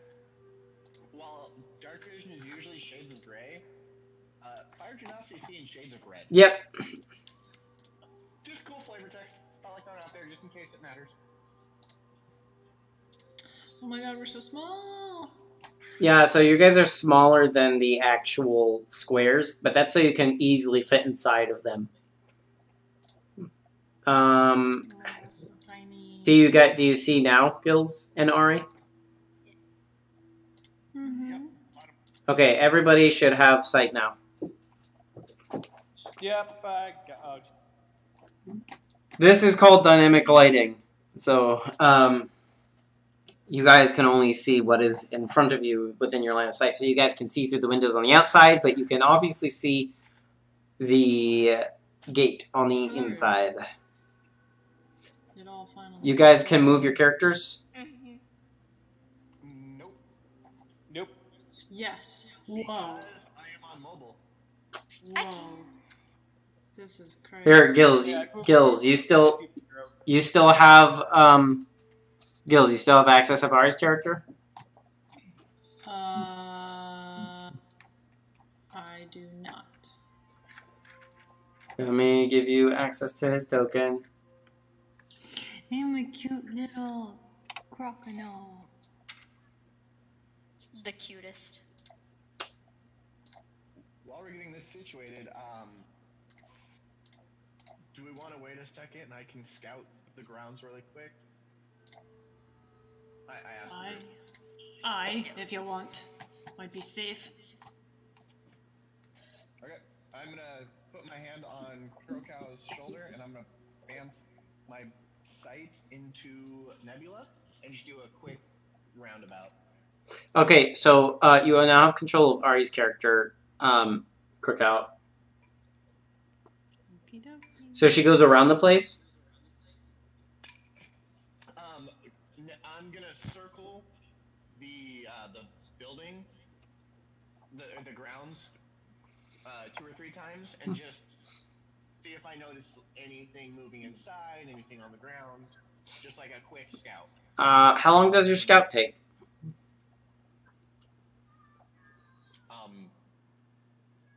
However long it takes for a hawk to circle a house. Yeah, but like, is it doing one circle? What are you looking at? How long is your flight taking? Like, how well are you inspecting it? Like I said, just going around it 2 or 3 times and just seeing if anything pops out. After the second time that you go around, you start to notice that the fog around the house is drawing denser and closer.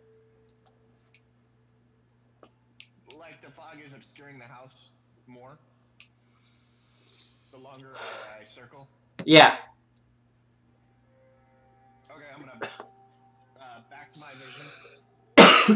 see, the longer I looked, the harder it became to see. Almost like the fog itself.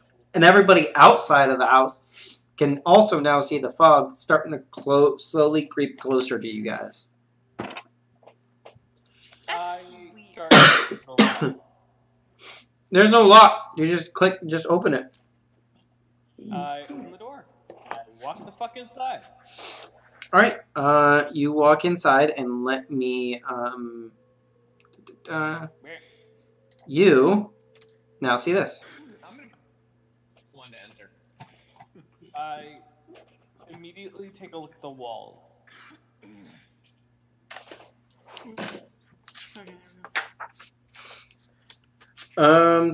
So you're at the entrance. You already passed through the wrought iron gate that hinges on the side. But here you see it's oil lamps hang from the portico ceiling by chains.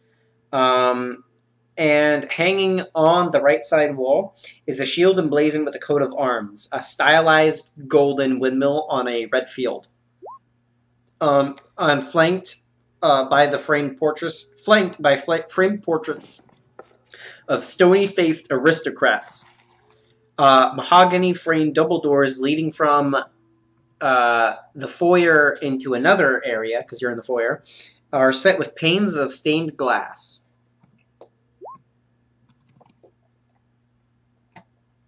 Do I recognize any of the people in the photo? No, you do not. Okay. I look at it and say, cute picture, and I continue on. And I open the next set of doors. Open. I walk in. I stand at the in front of the fireplace. So you guys all enter the main hall, and you can see that a wide hall runs this width of the house. You can see that the fireplace is black marble, and it has a sweeping red marble staircase at the other side. Mounted on the wall above the fireplace, you see a longsword with a windmill cameo worked into the hilt. The wood pane walls are ornately sculpted with images of vines, flowers, nymphs, and satyrs. Yeah. And you see a couple of doors leading out from here. I'll pick up the longsword, give it a longer look, and then I'm going to look at the wall. You put it back, or do you take the longsword? I take the longsword. Okay. Add a longsword to your inventory.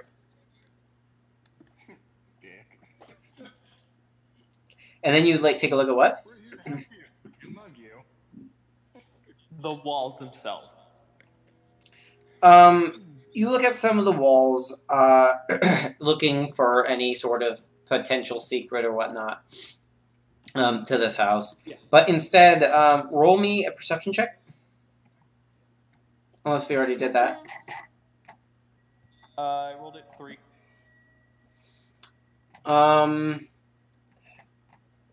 Okay, so you look, but you can't really make out any details in regards to anything.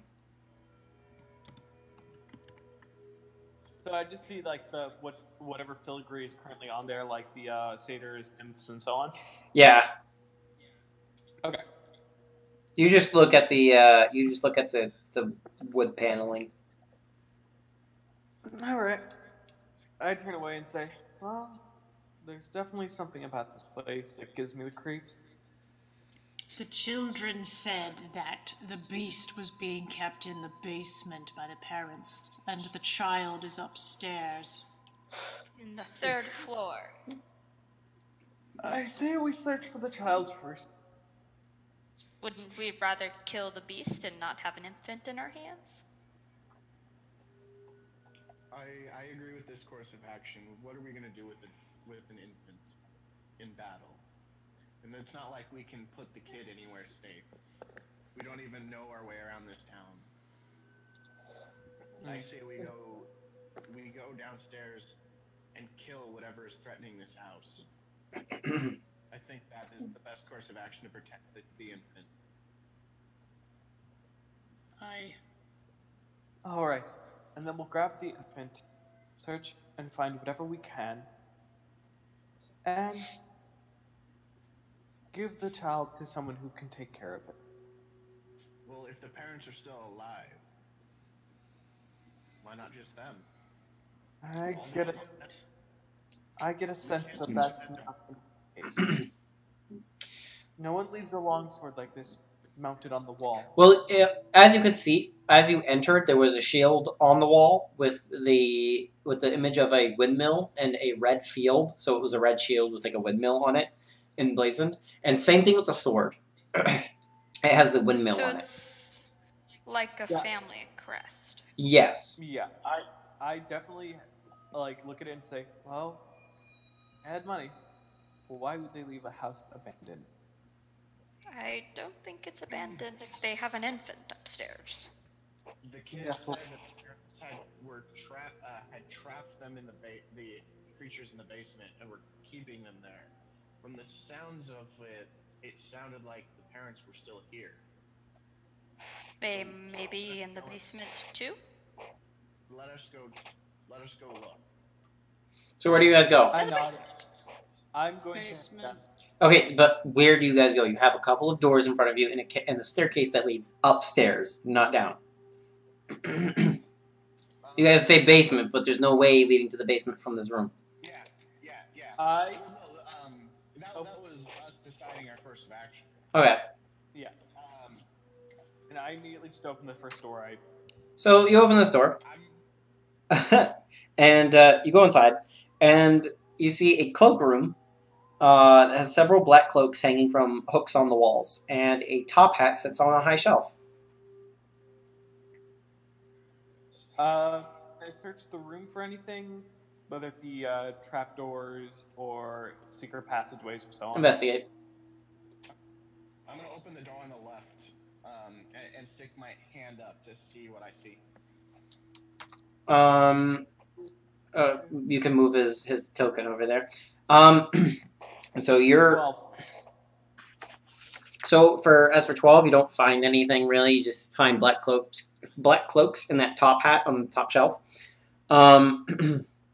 Where you go is into the dining room, and you can see. I'm not entering. I'm standing. Regardless, you can see that. Moving my character further and further. Okay, regardless, the centerpiece of this wood paneled dining room is a carved mahogany table surrounded by 8 high back chairs with sculpted armrests and cushioned seats. Very nice, like a crystal chandelier, resplendent silverware, crystalware polished to a dazzling shine, and mounted above the marble fireplace in this room is a mahogany framed painting of an alpine vale. You can see that the wall paneling is carved with elegant images of deer among the trees, and red silk drapes cover the windows, and the tapestry depicting hunting dogs and horse-mounted aristocrats chasing after a wolf hangs from an iron rod bolted to the south wall. I see you in there. Oh, me? Sorry, yeah. Let me remove that. I was just testing the dynamic lighting. Oh, I thought your character. There's Vakosa sitting at the table. And I got What are you so doing? excited. I was like, This is my house. why is he in the house? Wait. He's in my house. wait, regular Vakosa or Vakosa Fajita? Vakosa. Neither. None of them. Well, he's in the dining room. We can only assume he is Fajita. He's gone. I'll enter the dining room and start inspecting everything, trying to find even the most minute detail. There's no doors or stairs in there leading anywhere. Correct? Investigation. Yeah, I mean, there's doors in here. There's one door. Investigation 10. You don't seem to really find anything. Actually, no. I'm going to instead go to that other door that no one checked, the one that was already open when we came in. There was no other door already opened when you guys came in. Except for the ones that you went through. Well, it showed that it was open. No, because that's because Alice went into it. Yeah. It was just a That's, cloakroom. Just a cloakroom. No, I meant the one to the far right, the one past that. Oh, the When we one first got right here, over. it showed that it opened. I can't see anything because my character's in the room that I said he wasn't in. So there's only one other open door. Yeah. The one Oh, that door down. Naxi's in front of.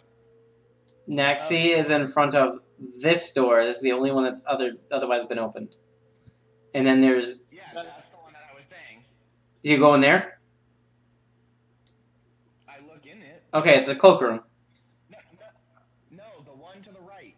No doors have been opened to the right. And currently there's a dragonborn standing there. So what do you wish to do, Gills?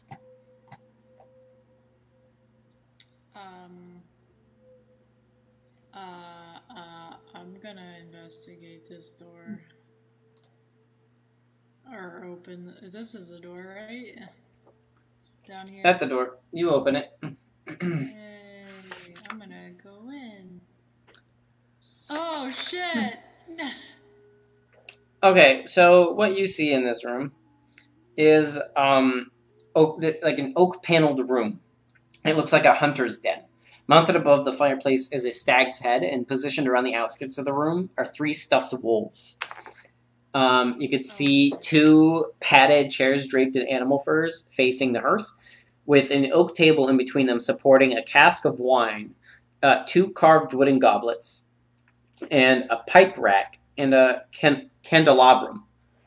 A chandelier hangs above the cloth-covered table, surrounded by 4 chairs. And you can see 2 cabinets standing against the walls.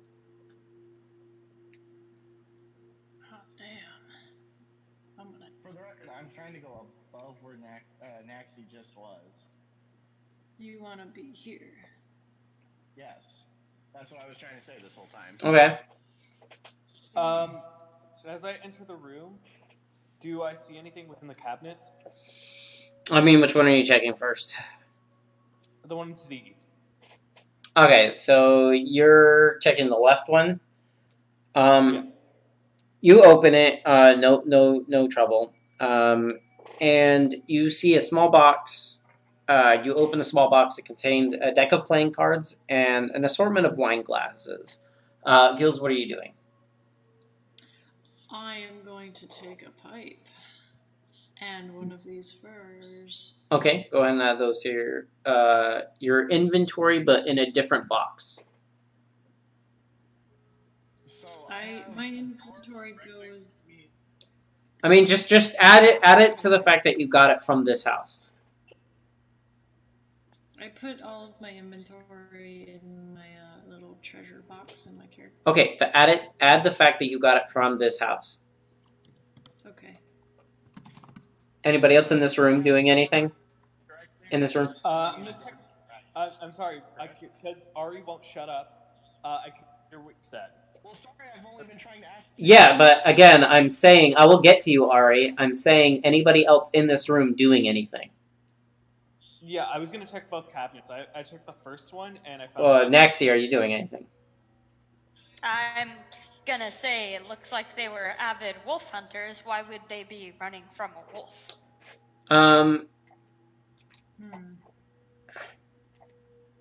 And so you want to check the cabinet up to the top, or Alice? Yeah. You try it, but it's locked. And I picked the lock. You can go ahead and try with a dexterity check. I have thieves' tools. Thieves' tools, dexterity check, same thing. 20. Yeah, you open it, no problem. On the inside, you can see a heavy crossbow, a light crossbow, a hand crossbow, and 20 bolts for each one.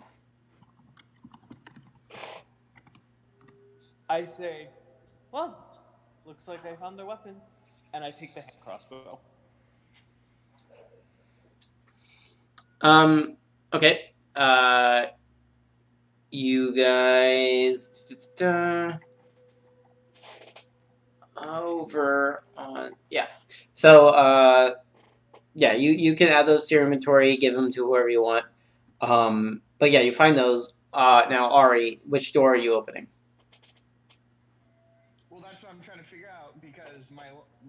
my phone, it's not the greatest. How many doors are there and where? You have one to above you and one to your right. Okay. I'm going to open the one to my right first, and just stick the hand in front of me. All right, you see something that looks like a kitchen. Okay, and then I'm gonna pop the other door and look inside of it really quick. I'm just doing a cursory glance of everything. Looking for. It's the dining room again. Alright, I'll go into the right side and start looking around. Actually go in further and see if I see any stairs. You can see that the kitchen is tidy with dishware, cookware, and utensils neatly placed on the shelves. You could see a work table has a cutting board and a rolling pin on top of it. A stone dome-shaped oven stands near the east wall, and a bent iron stovepipe connecting a hole in the ceiling. Behind the stove and to the left is a thin door. I'm going to go pop the door, or go open the door. And when I open the doors, I'm never stepping through them at first. I got it, unless if you're stepping through them. You can't really tell what it is. You see some shelves. Oh, I guess it doesn't go anywhere. You see some shelves, from what you can tell.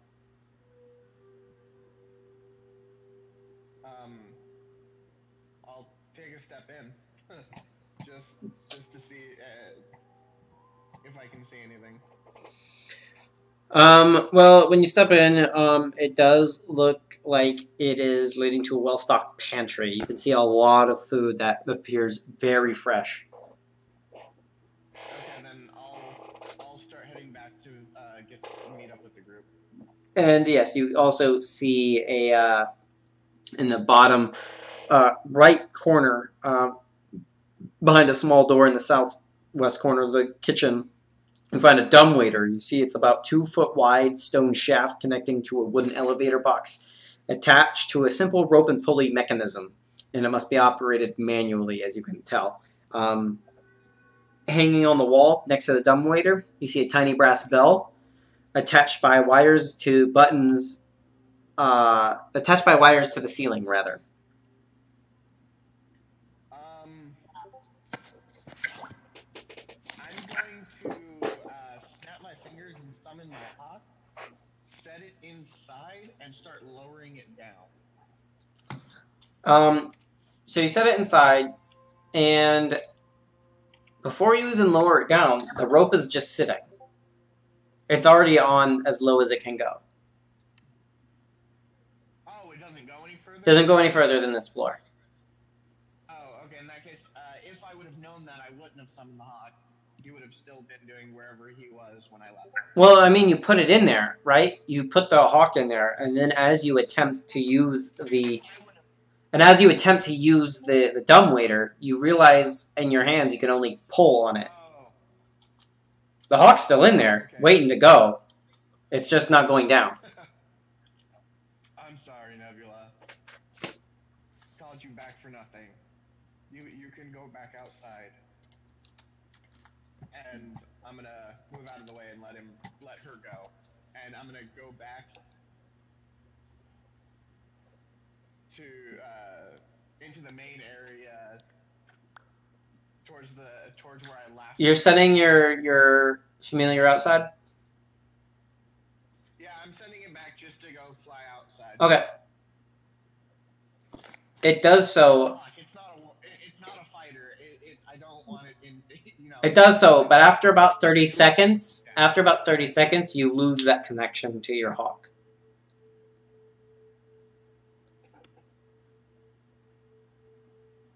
Like, I feel like it was just destroyed? Yeah, you feel like it just, like, died for some reason.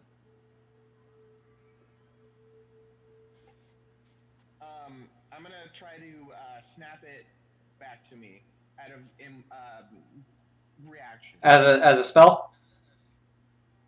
No, like, I feel something happen, and out of instinct, I try to... Call it back. Yeah, I try to summon it as if it was still active. Nothing. Because Arissa doesn't necessarily know that it's dead. He just knows there's something wrong. Yeah, you know that you lost your connection. You try to summon it back. Nothing. I'm going to head really quickly towards the group. Guys, something's wrong. I sent Nebula outside, and she's dead.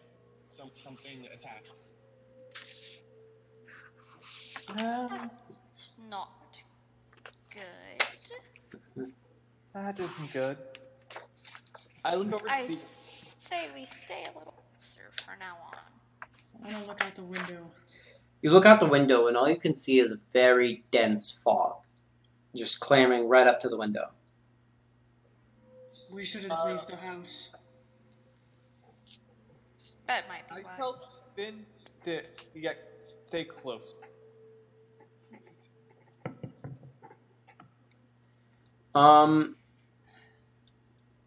Okay, so what do you guys do now?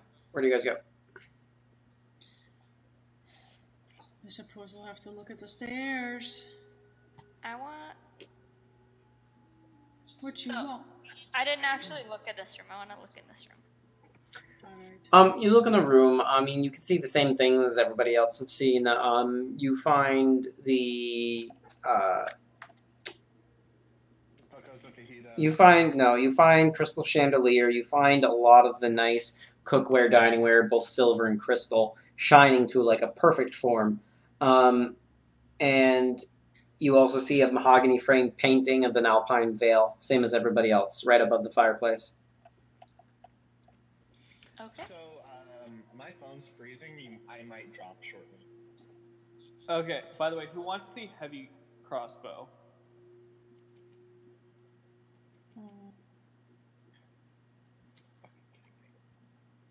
I do not need it. You also get 20 bolts of ammunition with the heavy crossbow.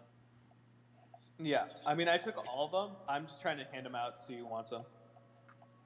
They have a heavy crossbow and a light crossbow, each with 20. Yeah. I took the light crossbow. I know. I gave Naxi the light crossbow already. Okay. Well, heavy crossbow, if nothing, hold on to it for now. You can sell it. Or give Yeah. it to the barbarian. Yeah.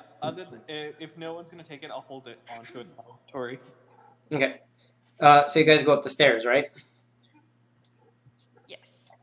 I would like to. Okay, so you all come over to here.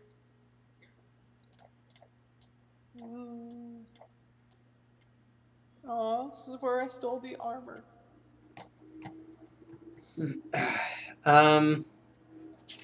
So you guys go up the stairs. And you are now you can now see unlit oil lamps mounted on the walls of this elegant hall. Hanging from above the mantelpiece is a wood frame portrait of what you can see below. Each lamp. Below each one, below the painting, you see Durst family. It says. You see the same two people, the old adult and the old woman, standing there with two smiling children, and you can notice those children as the two from outside. Cradled in the father's arms is a swaddled baby, with which the mother regards with a hint of scorn. Standing suits of armor flank the wooden doors on both walls. In each suit of armor clutches a spear and has a visored helm, shaped like a wolf's head. And the red marble staircase that started on the first floor continues its upward spiral to the third floor, and you can feel a cold draft coming down the stairs from the third floor.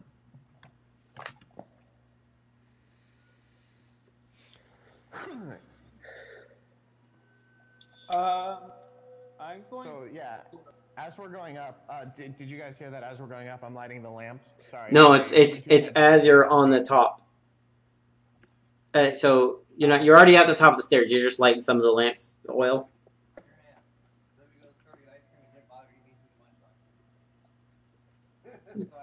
As you attempt to light the oil lamps, you can tell that there is no more oil in them.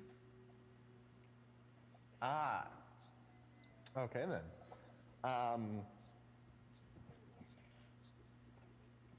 I'm going to check the door.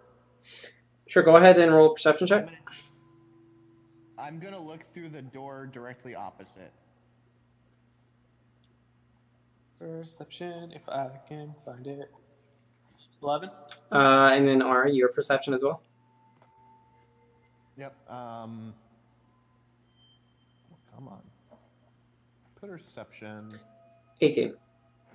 Woo! Okay, so you don't really see anything. It's not like trapped or anything. You don't see any traps. But you do see that the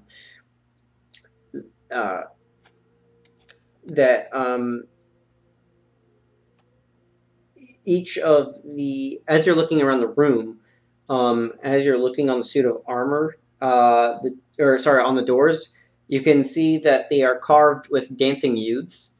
Though on a close inspection, you can see that the youths aren't really dancing, but are fighting off swarms of bats. So at first glance, it looks like the youths are dancing, but really it's like they're fighting off bats, emblazoned on these doors.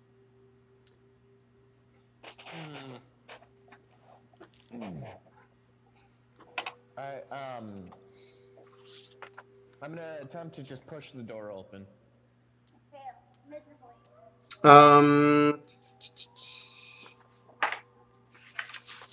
Okay. How long would you say we've been in the building? About 15 minutes. Okay, I have about 15 minutes left on my mage armor. I'm trying to keep track of it, that way you don't have to. You're good. That's okay, I'll keep track. And I'm trying to be honest about it. Yeah, so, you just look inside? If I don't see any immediate threat, I will step in and lift my hand up to kind of spread that light out a little more. Alright, you don't really need much light. I mean, it's lit well enough to where you don't have the need for dark vision. It's just really just dark in general, but as if a light was off, but not necessarily as in dark where you need light. Oh, I know.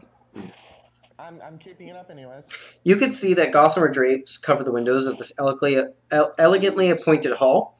It has a brass-plated chandelier hanging from the ceiling. You can see upholstered chairs lining the walls, and a glass-stained wall hangings depict beautiful men, women, and children singing and playing instruments. You can see a harpsichord with a bench resting against the northwest corner, and near the fireplace is a large standing harp. Alabaster figurines of well-dressed dancers adorn the mantelpiece of this fireplace.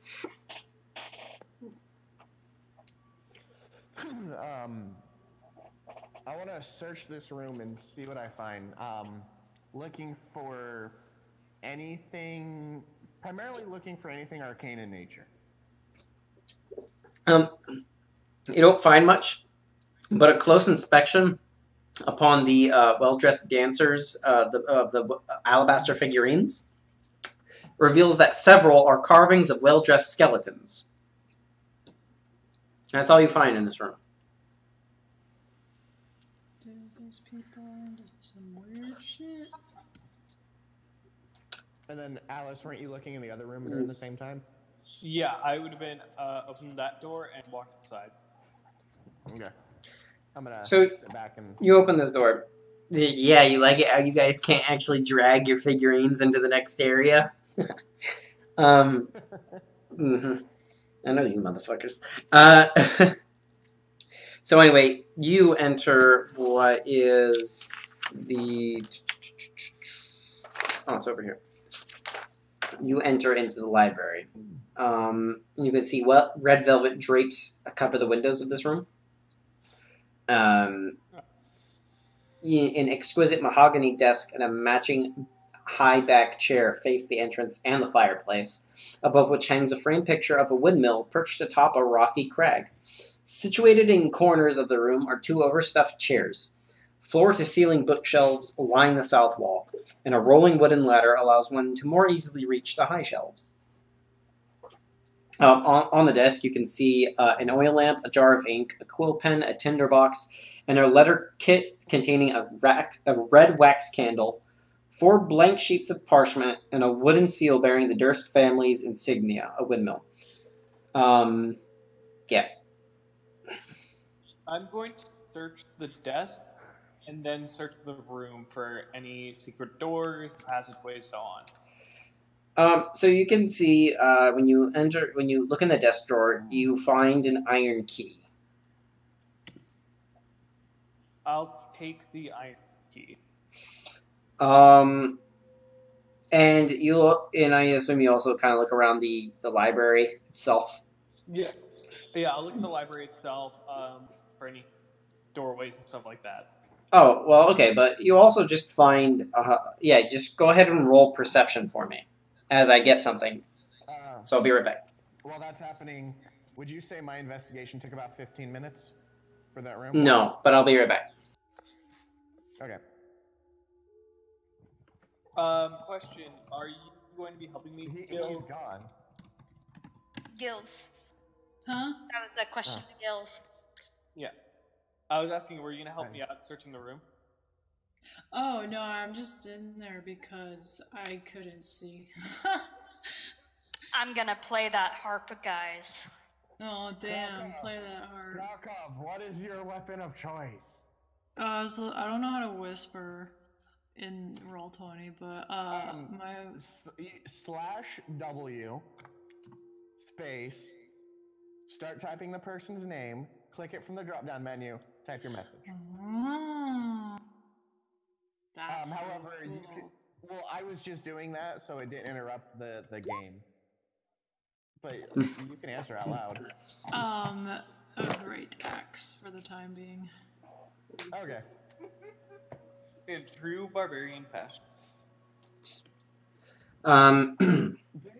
So Did he say it was a wood floor downstairs? anyway, you're looking. So go ahead and roll a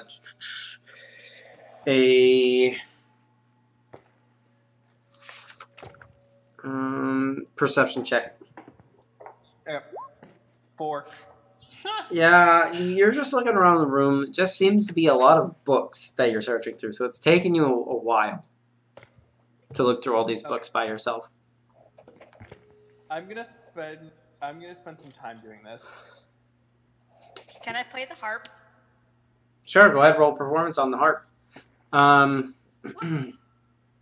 It is an instrument that I know. Go ahead, roll performance with your. Ooh, damn, man. You start to I would like play. to play like a somber music. I was just about to say, play a very somber tone that like almost gets rid of the creepiness of the house for a little bit, and kind of relaxes everybody. Just for that, actually give your character an inspiration point. Whoa, guys! You know how that works, right? I do not.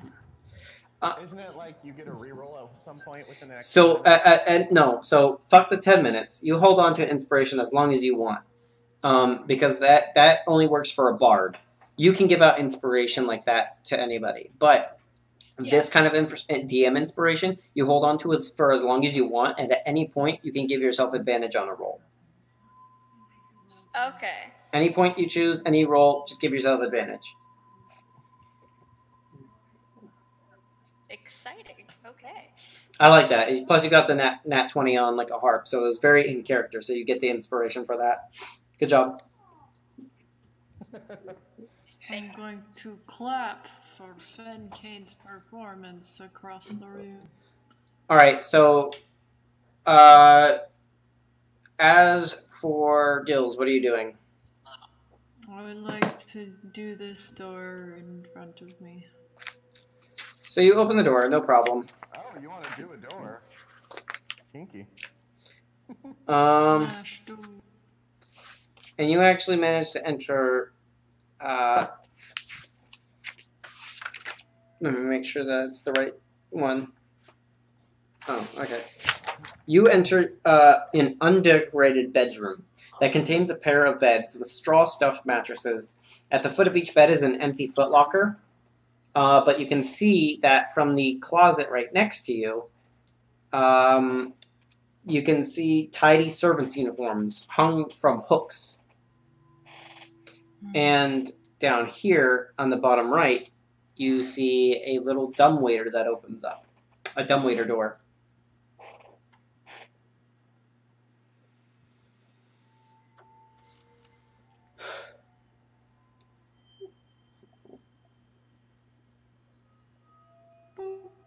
Okay,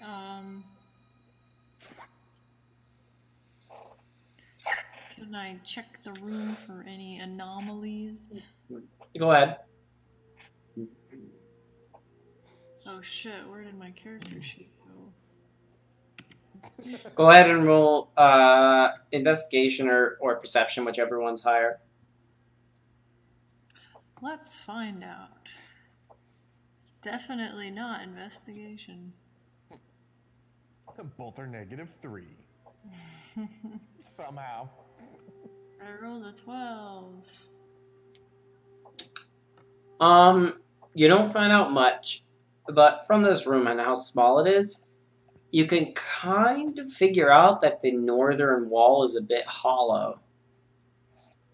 Not hollow as in, like, as if there's, like, nothing there, but it seems that, like, you know, upon, like, knocking on each wall, like, trying to, like, figure out stuff, this one kind of has, like, an echoey feeling to it.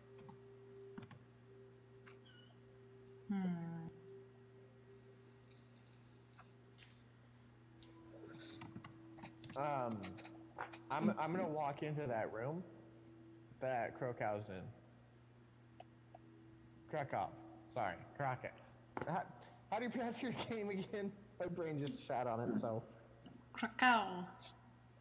Krakow. Okay. I think of it as like cacao, but with an R. What's going on over there? Do you sense anything? There's something off about this wall. It's not exactly hollow, but not exactly solid either. Well, if you'd like to put your fist in it and make a small hole to look, I can repair it when we're done.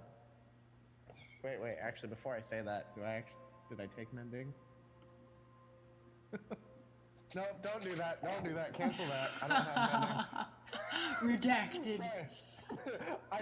I for whatever reason I thought I took mending. Cancel that. Should we get the others, or do you want to investigate it yourself?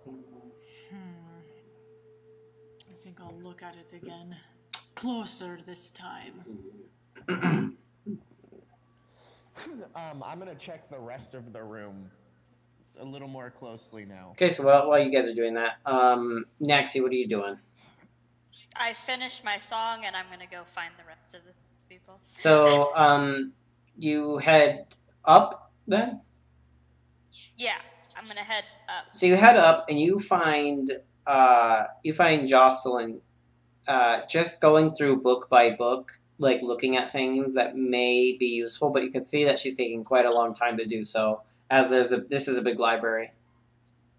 I'm gonna ask if she is looking for anything in particular and if she'd like some help. I nod and say that I would, and say, I'm looking for something about the land of where we're at, and to see if there's anything hidden here.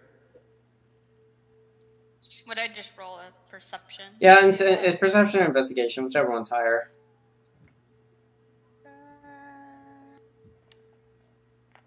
They're both the same. Oh my god. Not a nat 20. I'm doing rolls today. The other day I rolled like 3 natural ones though, so maybe it's Oh, I was so stupid. Haha. Maybe it's Maybelline. I'm a dumbass. But yeah, essentially, you find a secret door that has never actually been closed off. Yeah. No, I noticed that. That's why I kept my character like off to like sides where I have like full access to it. Fun. You guys knew. I'm never making that mistake again.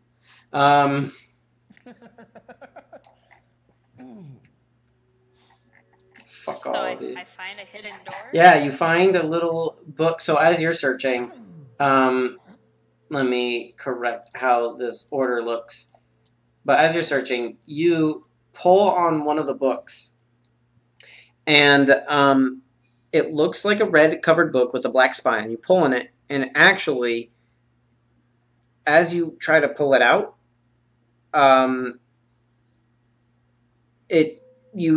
these springs in the hinges cause the door to just open.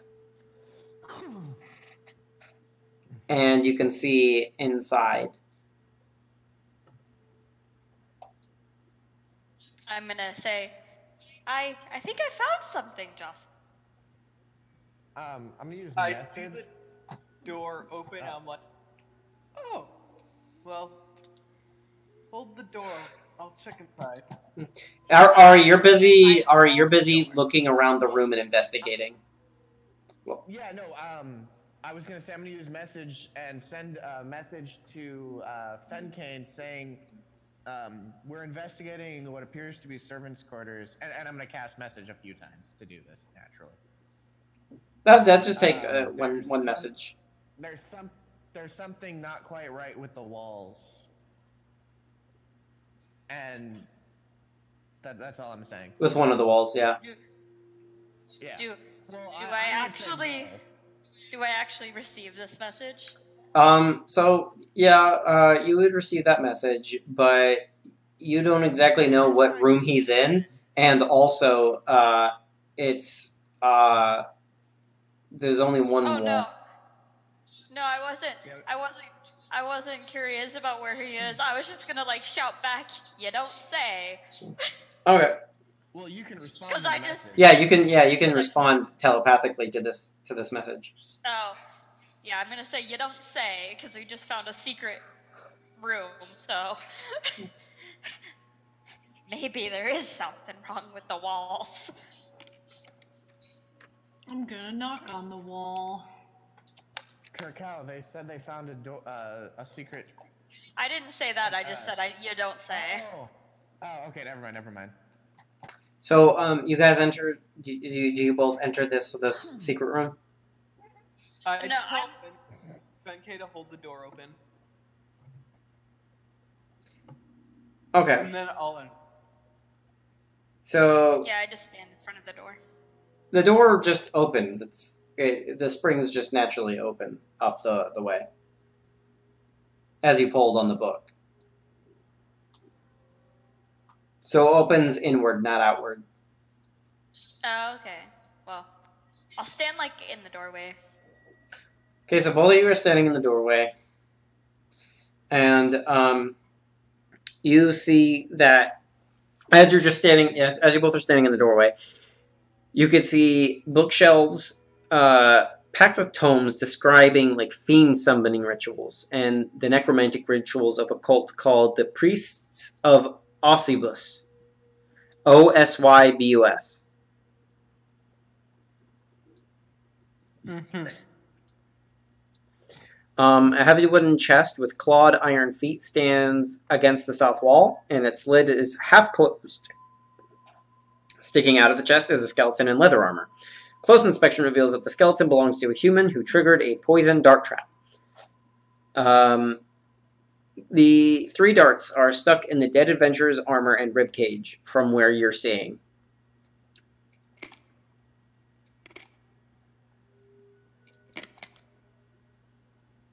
I'm gonna take. Is there anything in its like hand or whatever?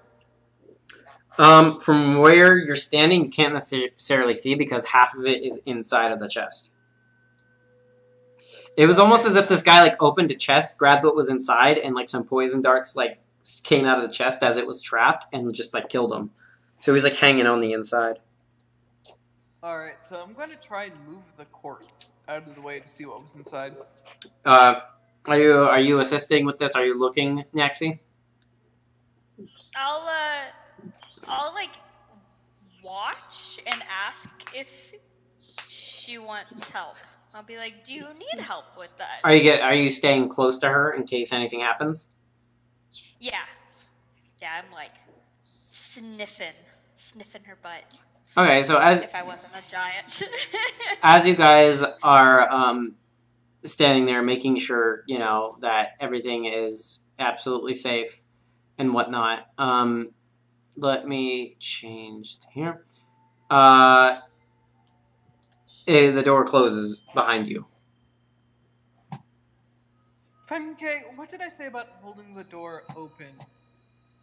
I thought it was gonna stay open. And technically, you never said anything about holding the door open. No, I was I said standing. You were, but then you moved in, and she moved in with you. Fincan is a scaredy cat. But yeah, so it closes in. But as you are in there, you do see that he is holding on to something. You could see clutched in his left hand is a letter bearing another seal, which you do not know. But do you read it? I read it. And I'll read it out loud. It says, "My most pathetic servant, I am not a messiah sent to you by the dark powers of this land. I have not come to lead you on a path to immortality. However many souls you have bled on your hidden altar, however many visitors you have tortured in your dungeon, know that you are not the ones who brought me into this beautiful land. You are but worms writhing in my earth. You say that you are cursed, your fortunes spent. You abandoned love for madness, took solace in the bosom of another woman, and sired a stillborn son. Cursed by your darkness? Of that I have no doubt. Save you from your wretchedness? I think not. I much prefer you as you are. Your dread lord and master, Strahd Vanzarovich." Oh, fuck. Why did he have to pop up here? I take the note and put it with my gear, and then I search the chest. So, you seem to know a lot about the Strahd fellow, and he doesn't sound very nice. I don't know much. Heard the name before. Well, my home plane, the Shadowfell. I've just heard the name before, but seems like he's gonna be here. And he's going to be a pain. Should I try to kick down this door? Preferably, yes, please. I'll search the chest. So you search the chest. It contains 3 blank books with black leather covers. Hold on a second. Sorry. The check room 20 chat, please.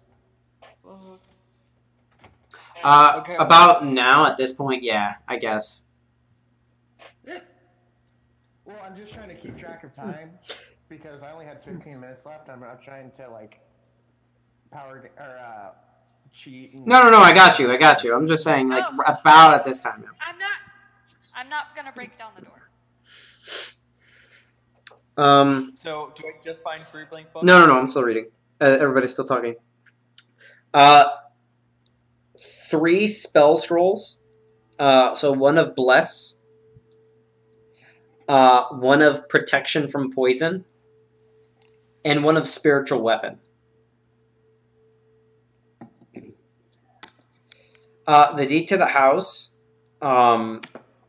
You find the deed to a windmill. And you find a signed will.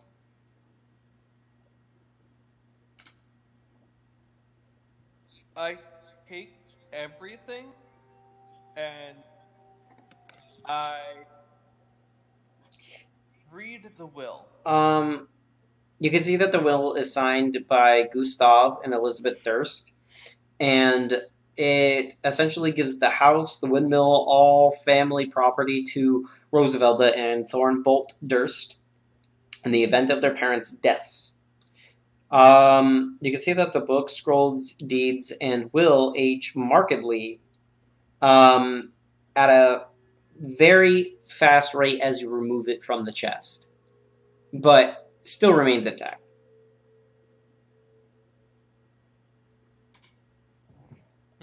As if these were very old.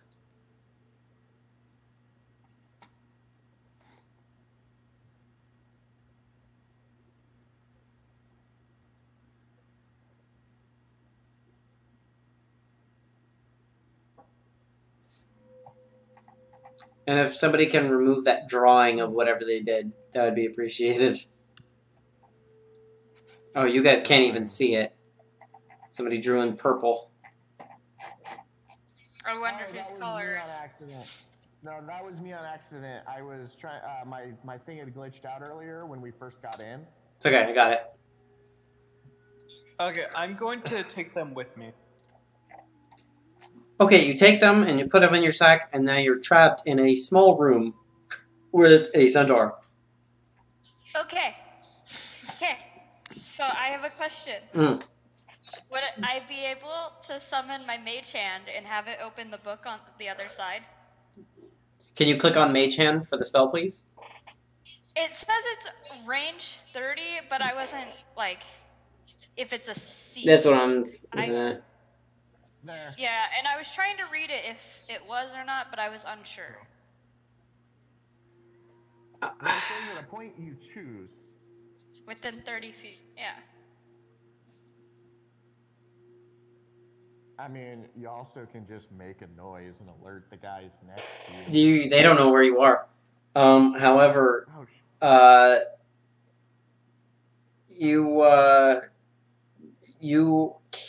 fuck. I'd say you could try to create a spectral hand on the other side, but it's on the other side of a wall of books, and you'd have to essentially guess which one it is. I'm gonna try. Alright, just roll a d20. On a 17 or above, you get the book, because you have its general location. I got a 15! You're so close, but like just checking some books and you're losing your spot and you just can't find it. You just can't find it. I sit down. I face palm. So, And I'm like, How sturdy does this door appear? so it wouldn't appear very sturdy at all, with the exception of the fact that the entire door is a very large wooden bookshelf that swings inward. And since if it swung outward, it'd probably have less resistance and you could probably do something, but since it swings inward, you don't have really much. Pretty much only a nat 20 can get you through. Door frame. I mean, Through a door frame. I could charge it. You cannot charge it. Centaur I am. You cannot charge it. You don't have the room You to. don't have enough room. It says you move at least 30 feet straight forward. Yes, and you only have 10 feet to move with a person within that 10 feet. Yeah, It would be you're forward. kind of cramped. Yeah, you'd have to move 30 feet forward in a straight line. I would just run over a couple of bookshelves. You have 10 feet to move. There's no 30 feet for you to move. You have, let me make this clear. You have this space and you have this space. Each one is 5 feet. So whichever one you choose doesn't really matter. You'd have to run through an ally, and it's not even 30 feet. You're SOL. Pretty much at this point. I mean, you could try to get in at 20, and you've been rolling pretty well on a strength check, but other than that, you're pretty much stuck.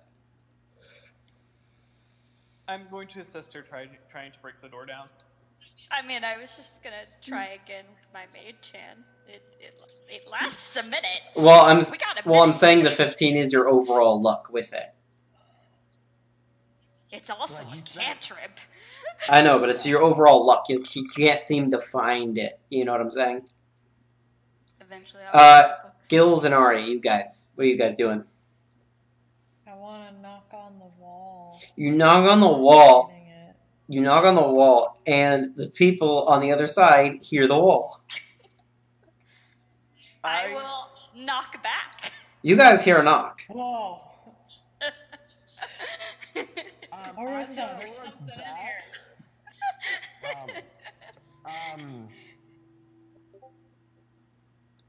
Since the last place I knew that they were was in that other room, and I did not know that they are trapped in the wall, I'm going to attempt to send a message to where they used to be, where Fencain was. So the way that message works isn't like you send it where it used to be. It connects to a person.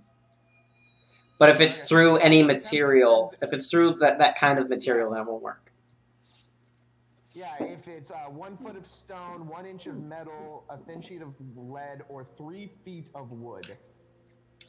Definitely both 3 feet of wood and a foot of stone rest between you and the people you're trying to connect to. Okay, well, I don't know that yet. So I'm going to focus on Fencain and attempt to send a message and tell him that we hear someone knocking. Nothing goes through. Nothing goes through. Okay, and yeah. Orisa, I'm gonna punch this wall. I can't get a hold of him. Do that. I'm gonna go look in the other room, and I'm gonna let her. Wait, is Krakow or Krakow? Are you male or female? Krakow is a man. I knew it. I knew we were playing a mostly man team. So I'm gonna leave him to beat the shit out of the wall, and I'm going to go into the other room to investigate or to figure out why I can't communicate with my cohorts. All right, go ahead and make a perception or investigation check, whichever is higher. There's definitely going to be an investigation. Come on. What is Woo! Yay! Damn, and you are coming across in a very short amount of time. You actually work towards the back over here, and you find you're pulling on some books, and you find the red book with the black spine. And what you manage to do is actually open up that area, and you find, swinging the door open again, your compatriots. I'm hauling ass outside the door. I'm like, fuck this, fuck, nope. I'm just gonna wave, like, hello, and step out. Like, this is probably not new to me. I get lost a lot. Why were you guys in the closet together? You don't want to know. Pointedly at fucking Fencain. It is none of your business what we do in the closet together. And I'm gonna walk away. Really, we're on a mission and you're playing in a closet. I'm slamming my head as hard as I can against one of the walls.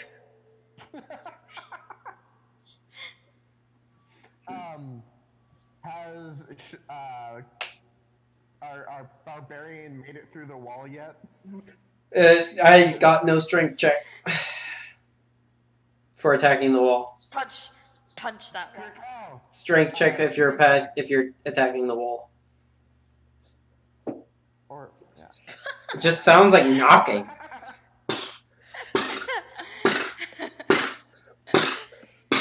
That's all you hear. And then, I'm coming. I'm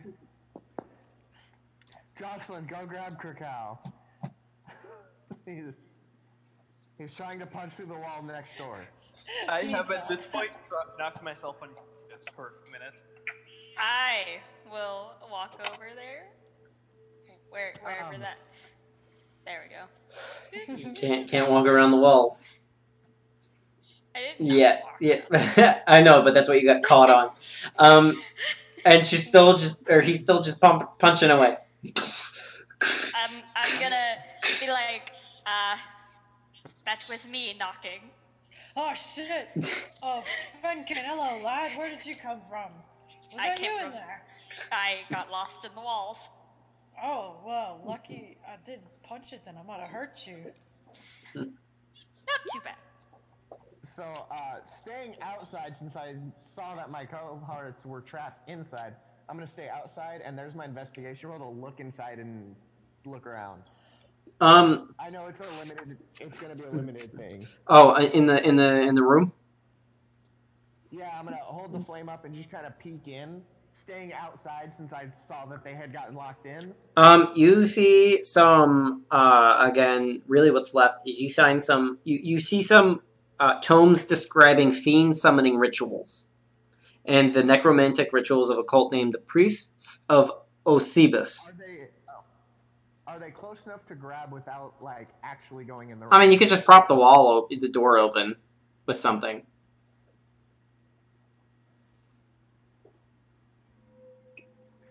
Just like grab another book off the wall and just prop it in the hinges where it would close, and it won't close.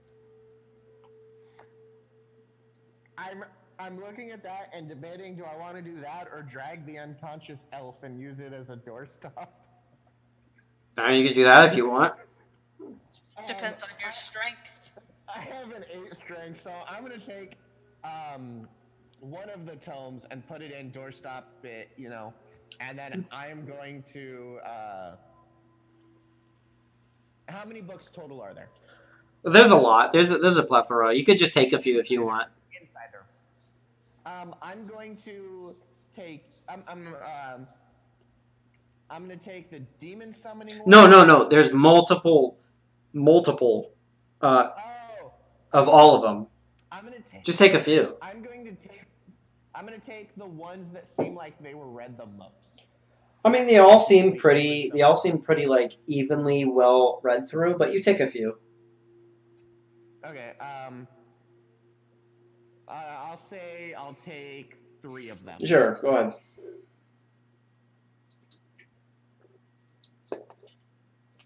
And with that, you guys are pretty much done on this floor, unless you guys would like to search it more. But other than that, that's pretty much it.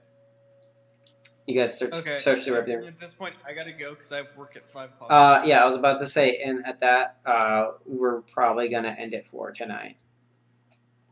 Okay. Sweet. So thank everybody so much for tuning in, and hopefully on the next one we're actually gonna get to a little bit of combat. So see you next time.